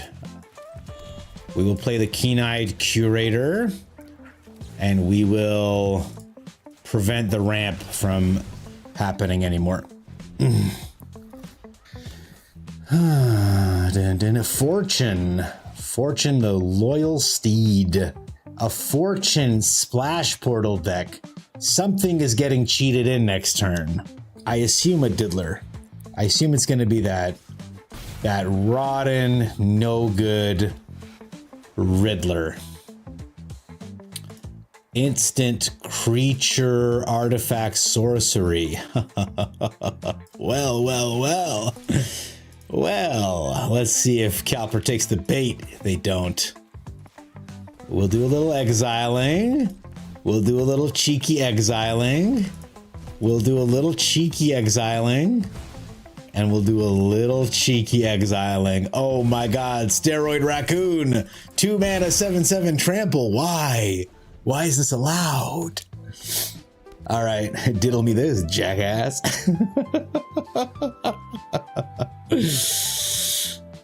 Yeah, I skipped a few sets. You've missing point Pioneer for dailies, as those decks don't easily rotate. You're not wrong.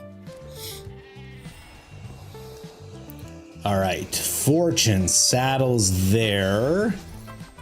We put Fortune back in hand. I don't want to get hit with a double Spyglass Siren situation.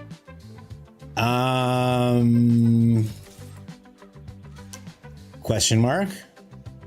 Okay, I'm going full control. In response to the Enduring Innocence trigger, we schlorp it. Yes. Okay. We lose full control. I resolve. I put down another Steroid Raccoon. This is not how I wanted to play or win, but I need one more mana before I can cast other things. 2/2 Spyglass Siren. There's only an instant left in the graveyards. You don't have to touch my Curator. Don't touch him. He's beautiful. Look at him. He's juggling fish or whatever. He's making sushi in the sky. Okay, all right. Oh no. At the beginning of my turn, we're going to get drowned. Okay. All right. Schlorp. You schlorped my guy. I can't believe you schlorped my guy like that. Okay, we attack with the Curator.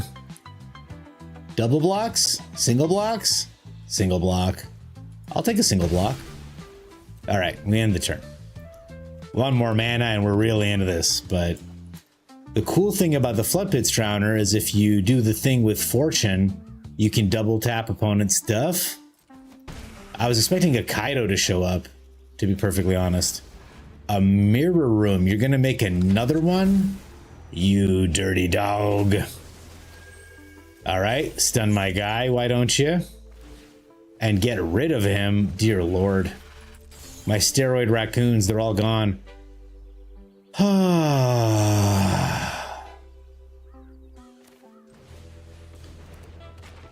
Pretty upsetting, to be perfectly honest, but we'll just get a frog down, I suppose. Eventually, I'm sure my deck will do something.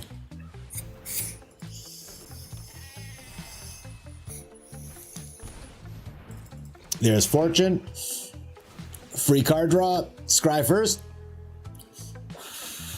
I agree, Summer. I've been loving it too. We're going to get into it right away. We'll get through a couple more games here. Okay, we pass. It's my turn. All right. Okay. We do this and we do this, I think. Maybe I just do this. Okay. No attacks. We've got a full situation going on now. You'll love to see it. I wish I had different cards, but it's okay. Another Floodpits Drowner. The Keen-Eyed Curator gets put down.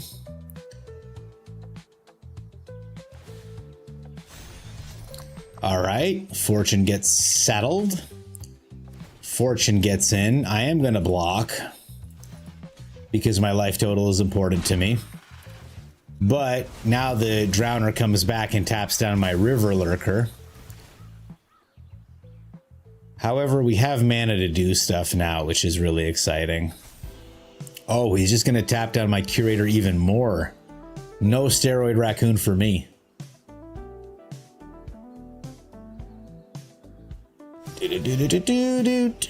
Okay.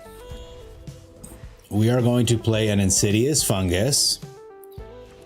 We are going to play a Kiora? No. We're just going to end the turn. Another Flood Pits Drowner. You sick puppy.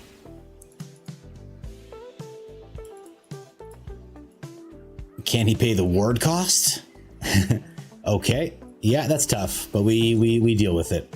Draws another card. A very cool board state. Okay, gets rid of my raccoon. It's gone. Plays a Whisker Veil Forerunner. Okay. That's pretty cool. Target of a spell or ability. Does that mean crewing it? Pretty sick. Okay.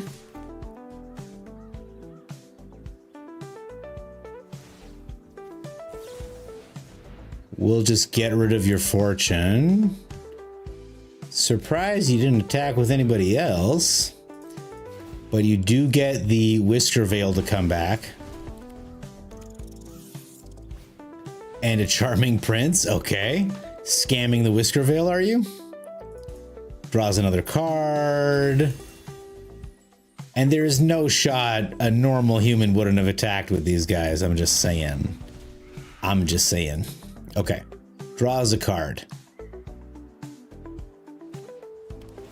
The Whisker Veil gets back in. I draw a card.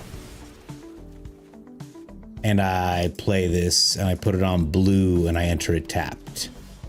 Wow, deck. I have a win con. Where is it? Where is it? Where is it? I'm going to get rid of these lands. I am going to not attack, end the turn. Opponent at 6. He's got a really nice big board. A generous Betty Ray. Another target gets +1/+1. Whenever it attacks, gains lifelink. Okay, Betty Ray. What does this do? I'm just going to stop. I'm just going to stop it. No Betty Ray for you. Things have coalesced in a positive direction for us, chat.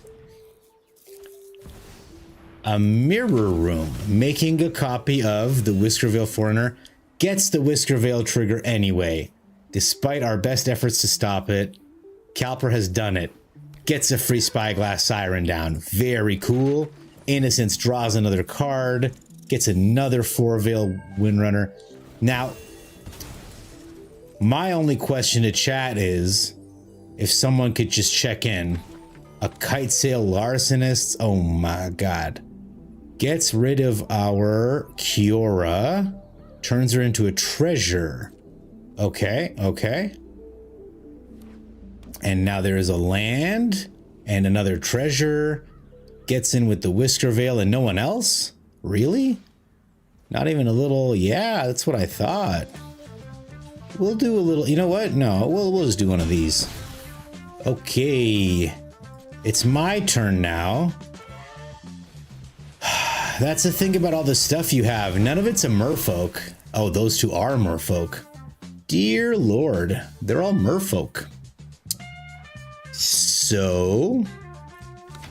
we're going to attack with Kiora.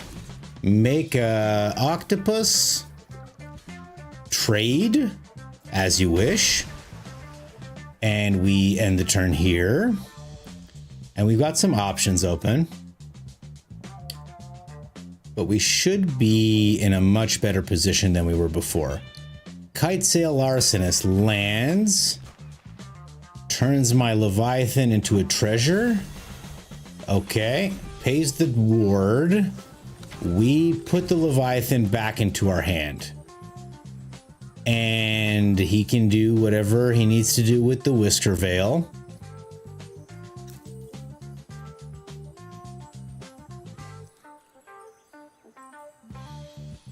There's a Charming Prince. Okay. So he's gonna get the dude back. And probably turn my octopus into a treasure, I'd have to assume. He comes back in, draws a card off the Innocence, and turns my boy into a treasure, I assume. Yeah, why not, right? We do this. Okay. I replay this gentleman here. All that shit goes back to your hand. I attack with the octopus. Must be blocked. Very cool. We end the turn. Innocence lands. Kitesail Arsonist lands. Turns my dude into a treasure. Pays the 2 ward to do that. He becomes a treasure.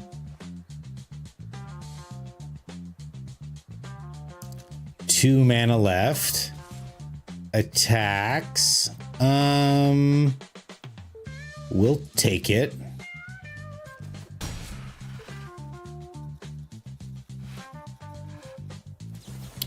I want to draw a card. Okay.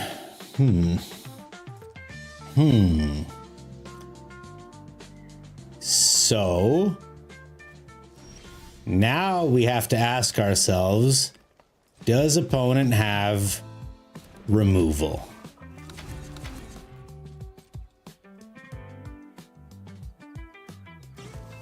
They have another Flood Pits Drowner. Wouldn't you know it? Okay. He gets tapped down. Brilliant. We are going to play a Steroid Raccoon and end the turn. All right, opponent. What you got? Gets rid of my octopus. Flood Pit's gone. Kitesail Arsonist gets back in here. Gets rid of my Keen-Eyed Curator. Okay, and his own Kitesail Arsonist. Spyglass Siren.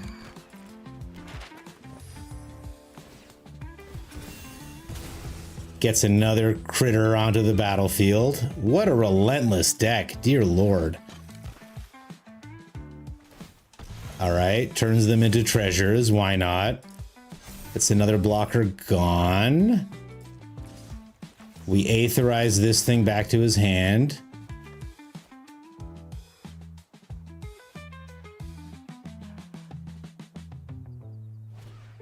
And a Charming Prince enters.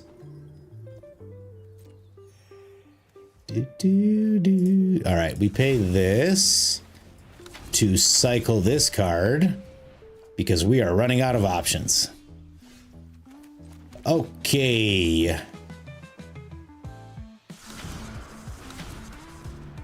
I step between worlds because I'm out of cards and we need them. All right. I go ahead. I'm going to, how much mana do I have? 1, 2, 3, 4, 5, 6. Okay. We're going to bounce the non-land stuff and we're going to make a copy of this Leviathan if I can. Though opponent's holding on to mana. I assume it's the last Flood Pits Drowner. And we discard a card. All right. I seem to have bought myself 1 turn, I suspect. But Calper's got 14 cards in hand, lots and lots of mana, and 11 life. There's the Whiskerville Forerunner, why not? Spyglass Siren, of course.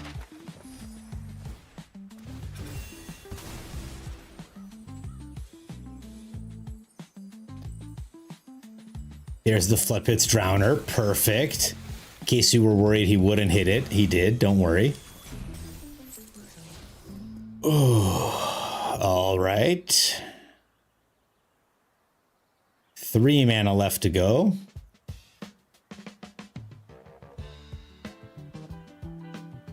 Leaves it. Has to discard 6 cards. What a game, by the way. What a game. I'm surprised we didn't get Kite Sail Larcenisted.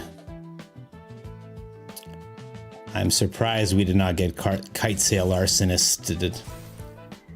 Okay. We play another Leviathan. It bounces everyone but the Floodpits Drowner and our own guy. We play this. We take action. And I'm going to sack this. And then I'm going to run to the bathroom.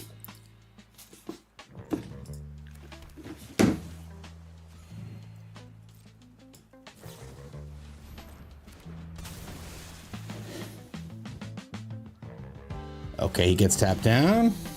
I'll be right back, guys.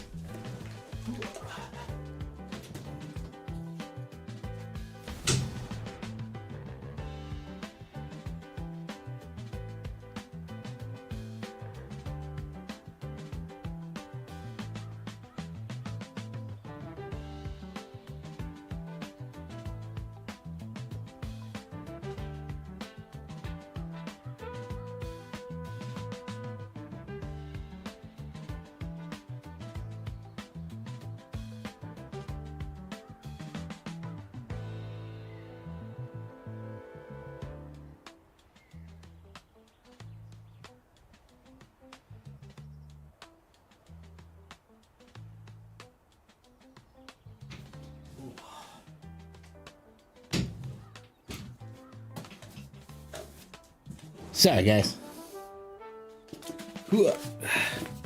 Okay, I'm back. Here we go. You're making a mirror room to make a copy to tap down my other Leviathan. Sure. Is the plan to just get in for 4? I will bounce off your Floodpits Drowner. Go down to 5.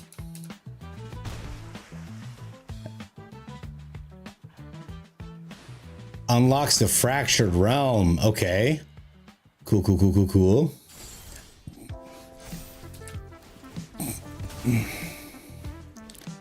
All right. I play a Soulstone Sanctuary.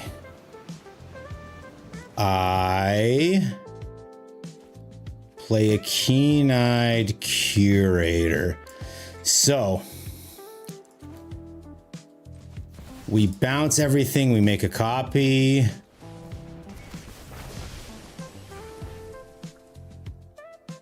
And then, so that he can't, because what he was going to do next turn was going to play the Kite Sail Larcenist and double trigger to hide all my guys from me. He's got so much mana, man. We get down the Keen-Eyed Curator. And we end the turn. I have an emergency blocker just in case. The Restless Anchorage is a horrible sight to see. That definitely can get around our stuff. Okay, there's a Whiskervale Forerunner. There's the Kite Sail Larcenist. It's going to target the Whiskervale and our Keen-Eyed Curator. Fair enough. He turns into a treasure. There's Fortune. Double Scry. What a game, by the way, guys. Crazy. Left of the bounce off. I know, I'm sorry. I was like, I'm gonna wrap this game up in a second, and then Calper just keeps playing fucking Floodpits Drowners. All right, pays the ward. He gets tapped down. Calper swings in. We make an emergency Soulstone Sanctuary creature. Technically also a merfolk. Gets another Flood Pits Drowner down. Taps it down. So we... Oh, I can't pay mana for it? Okay. It gets tapped down. We take 2. Jesus Christ. All right, we cycle this. All right. I play a Leviathan.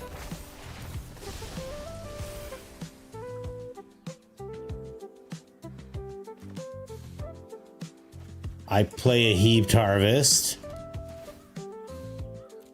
I wish you would give my Leviathans 1 turn to do something. That's all I'm asking, man.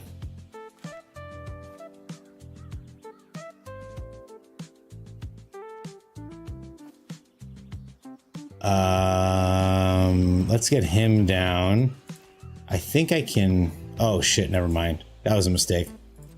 I was trying to get him as a blocker because we've got a lot of damage that we're facing, and he's got a lot of ways to deal with our creatures. There's the bird. There's the siren. He can pump the bird with the map token just to go over top us. Oh, no. He just gets in with that guy, makes another map token. We will sack this Heaped Harvest. Thin the deck. Gain 3 life. We live 1 more turn. Makes a mirror room. Makes a copy of the Drowner. Taps down our Keen-Eyed Curator. Gets rid of our Keen-Eyed Curator. I only have 31 cards left. There's so much stuff, man. And there's the Charming Prince. Okay, gains 3 life. Love to see it. All right. I play this. I play this. I replay this. I put it on this guy. We attack. We draw 4 cards.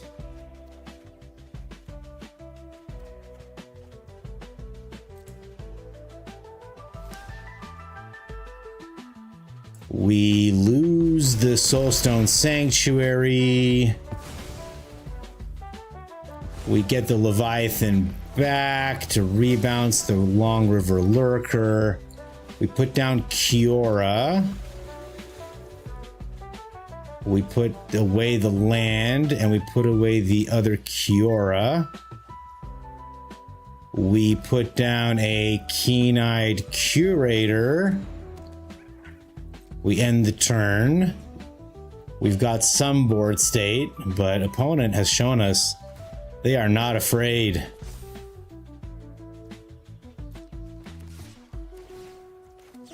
If only it was so simple.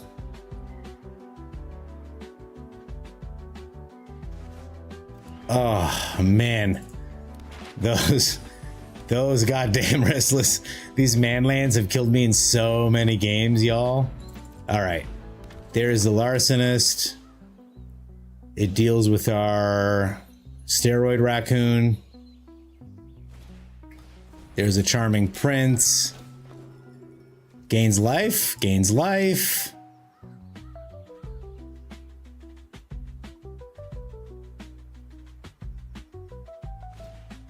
Another Prince.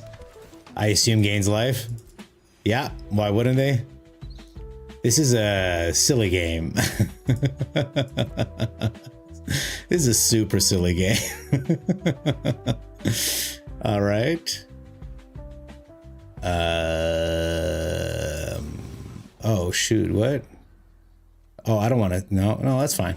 We'll just do this then. Okay. We play this. We play this. We put it on this guy. We attack with these two. We make the octopus. We draw a card. We draw a card. We draw a card. We draw a card. We make contact with the Leviathan. Kiora's gonna get blocked. Wow, guys, I didn't realize this was gonna turn into this, but Calper, I'm loving it. Okay, trades Kiora for the kite sail? He's gonna give me my Keen-Eyed Curator back? I didn't think so. I did not think so. Takes the 8 damage, loses the guy. We're gonna take action. Get our guy back. He'll bounce the frog up to my hand. The Curator comes back in. We're gonna put down a Heaped Harvest to gain 3 life in an emergency should we need it. I don't believe we have any basics left. We don't have a lot left, to be honest. We've got a lot of stuff going on. We do have an answer to the Restless Anchorage just one time. Do it. Do it. Do it. Do it. Do it.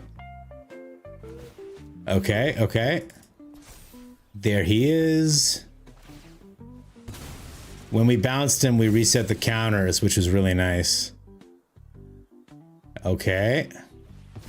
Oh, he's going whole hog.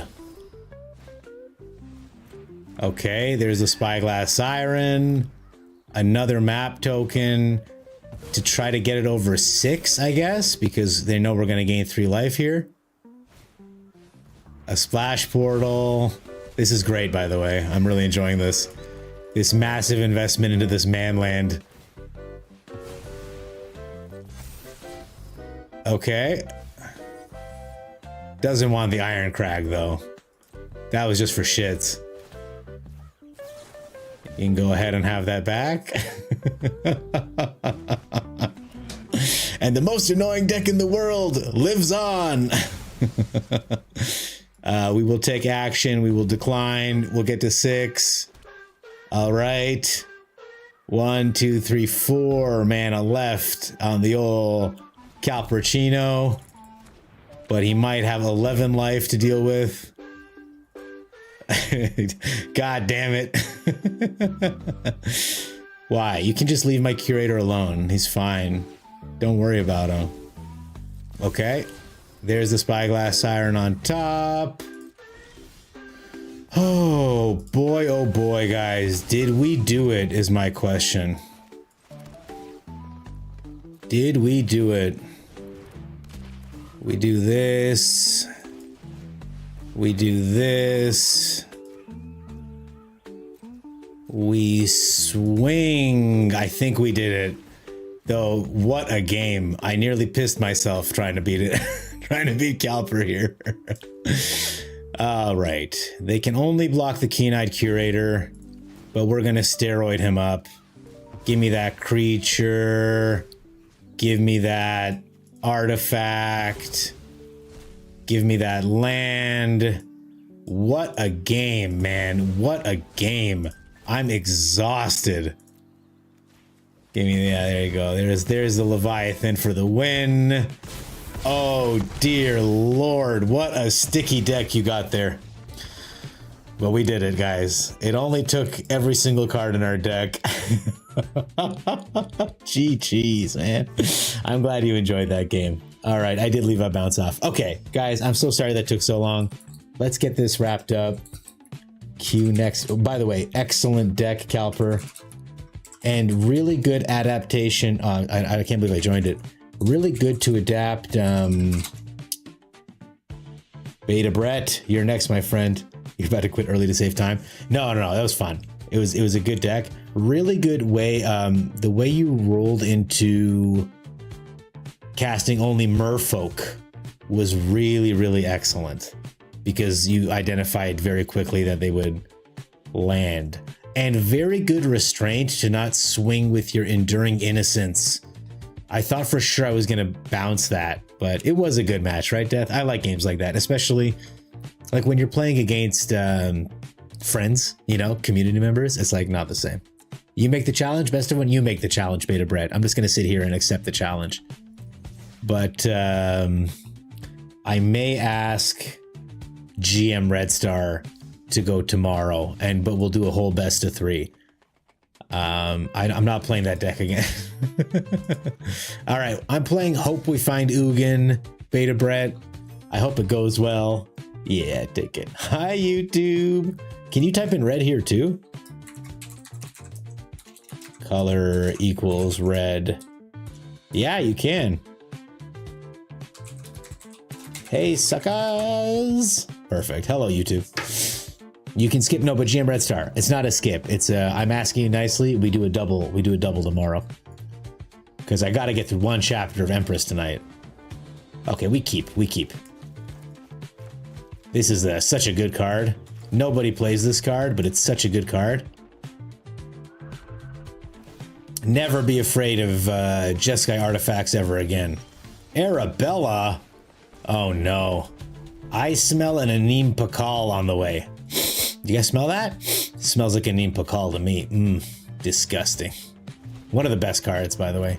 Fear of missing out. Arabella is an artifact creature, so with the sorcery, she's already got the whole delirium. Delirium's almost got already. Helping Hand. And here comes Anim? Question mark? It's gotta be. Oh, what the oh, because then now he gets the double attack. Okay. Neat, by the way. I'll block. I'll block this first one. Your second one? I don't know. Okay, and then... Doesn't... Oh, there's the frigate. Okay. And then you do the thing with the... very cool. Nice way to get Delirium so quickly, by the way. Like, extremely cool.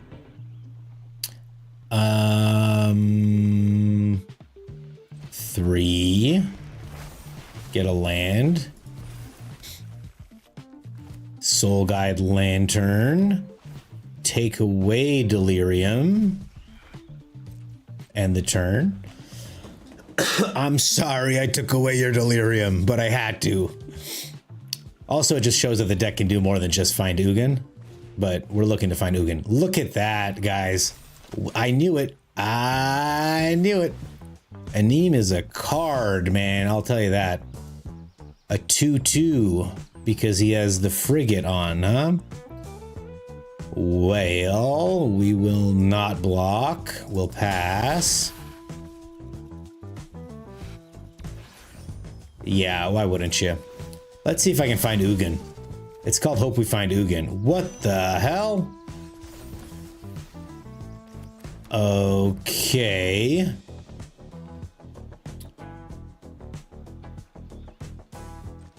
Well, we got to use what we got, right?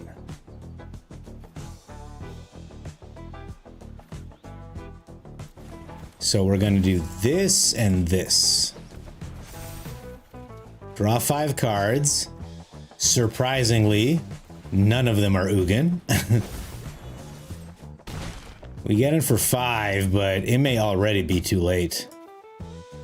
I'm going to get rid of this Llanowar elf. An Ugin off the top would be so spicy, you guys. Let's see if we survive this turn. Okay, Painter Studio is not terrible. Especially when he hits 2 lands off the top. Not to make fun, but that's pretty hilarious. Okay. All creatures get +1/+0 until end of turn. Horrible. Alright. Everybody's big. We're going to trade for the Anim and take this other million damage on the chin. Because why wouldn't we?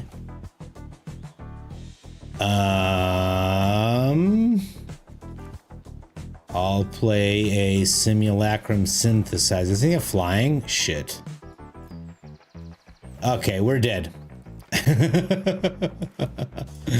We're dead unless for some reason this can hit something incredible. Because even if we... Oh my god, not what we needed.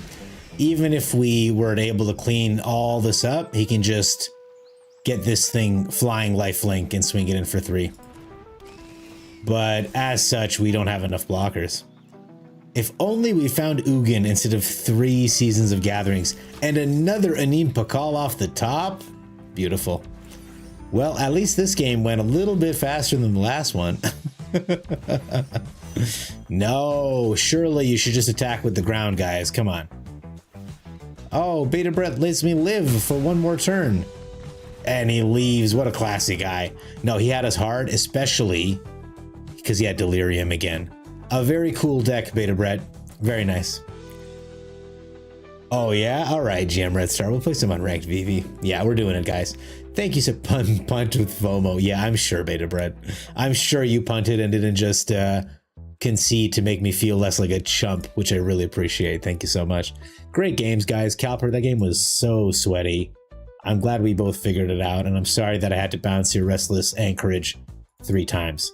But it is with great pleasure that I announce it is time to get on the road to the Empress. So as I fire it up, I'm going to ask my lovely YouTube viewers to join me on twitch.tv/turdgobbler, which I am typing in now painstakingly. It's been wonderful. Thank you so much for letting me stream Magic 2 on YouTube. We're going to do this for like almost an hour, get 1 chapter done, and hopefully wrap it up tomorrow night. So very exciting. All my best, YouTube. Goodbye. We're going to end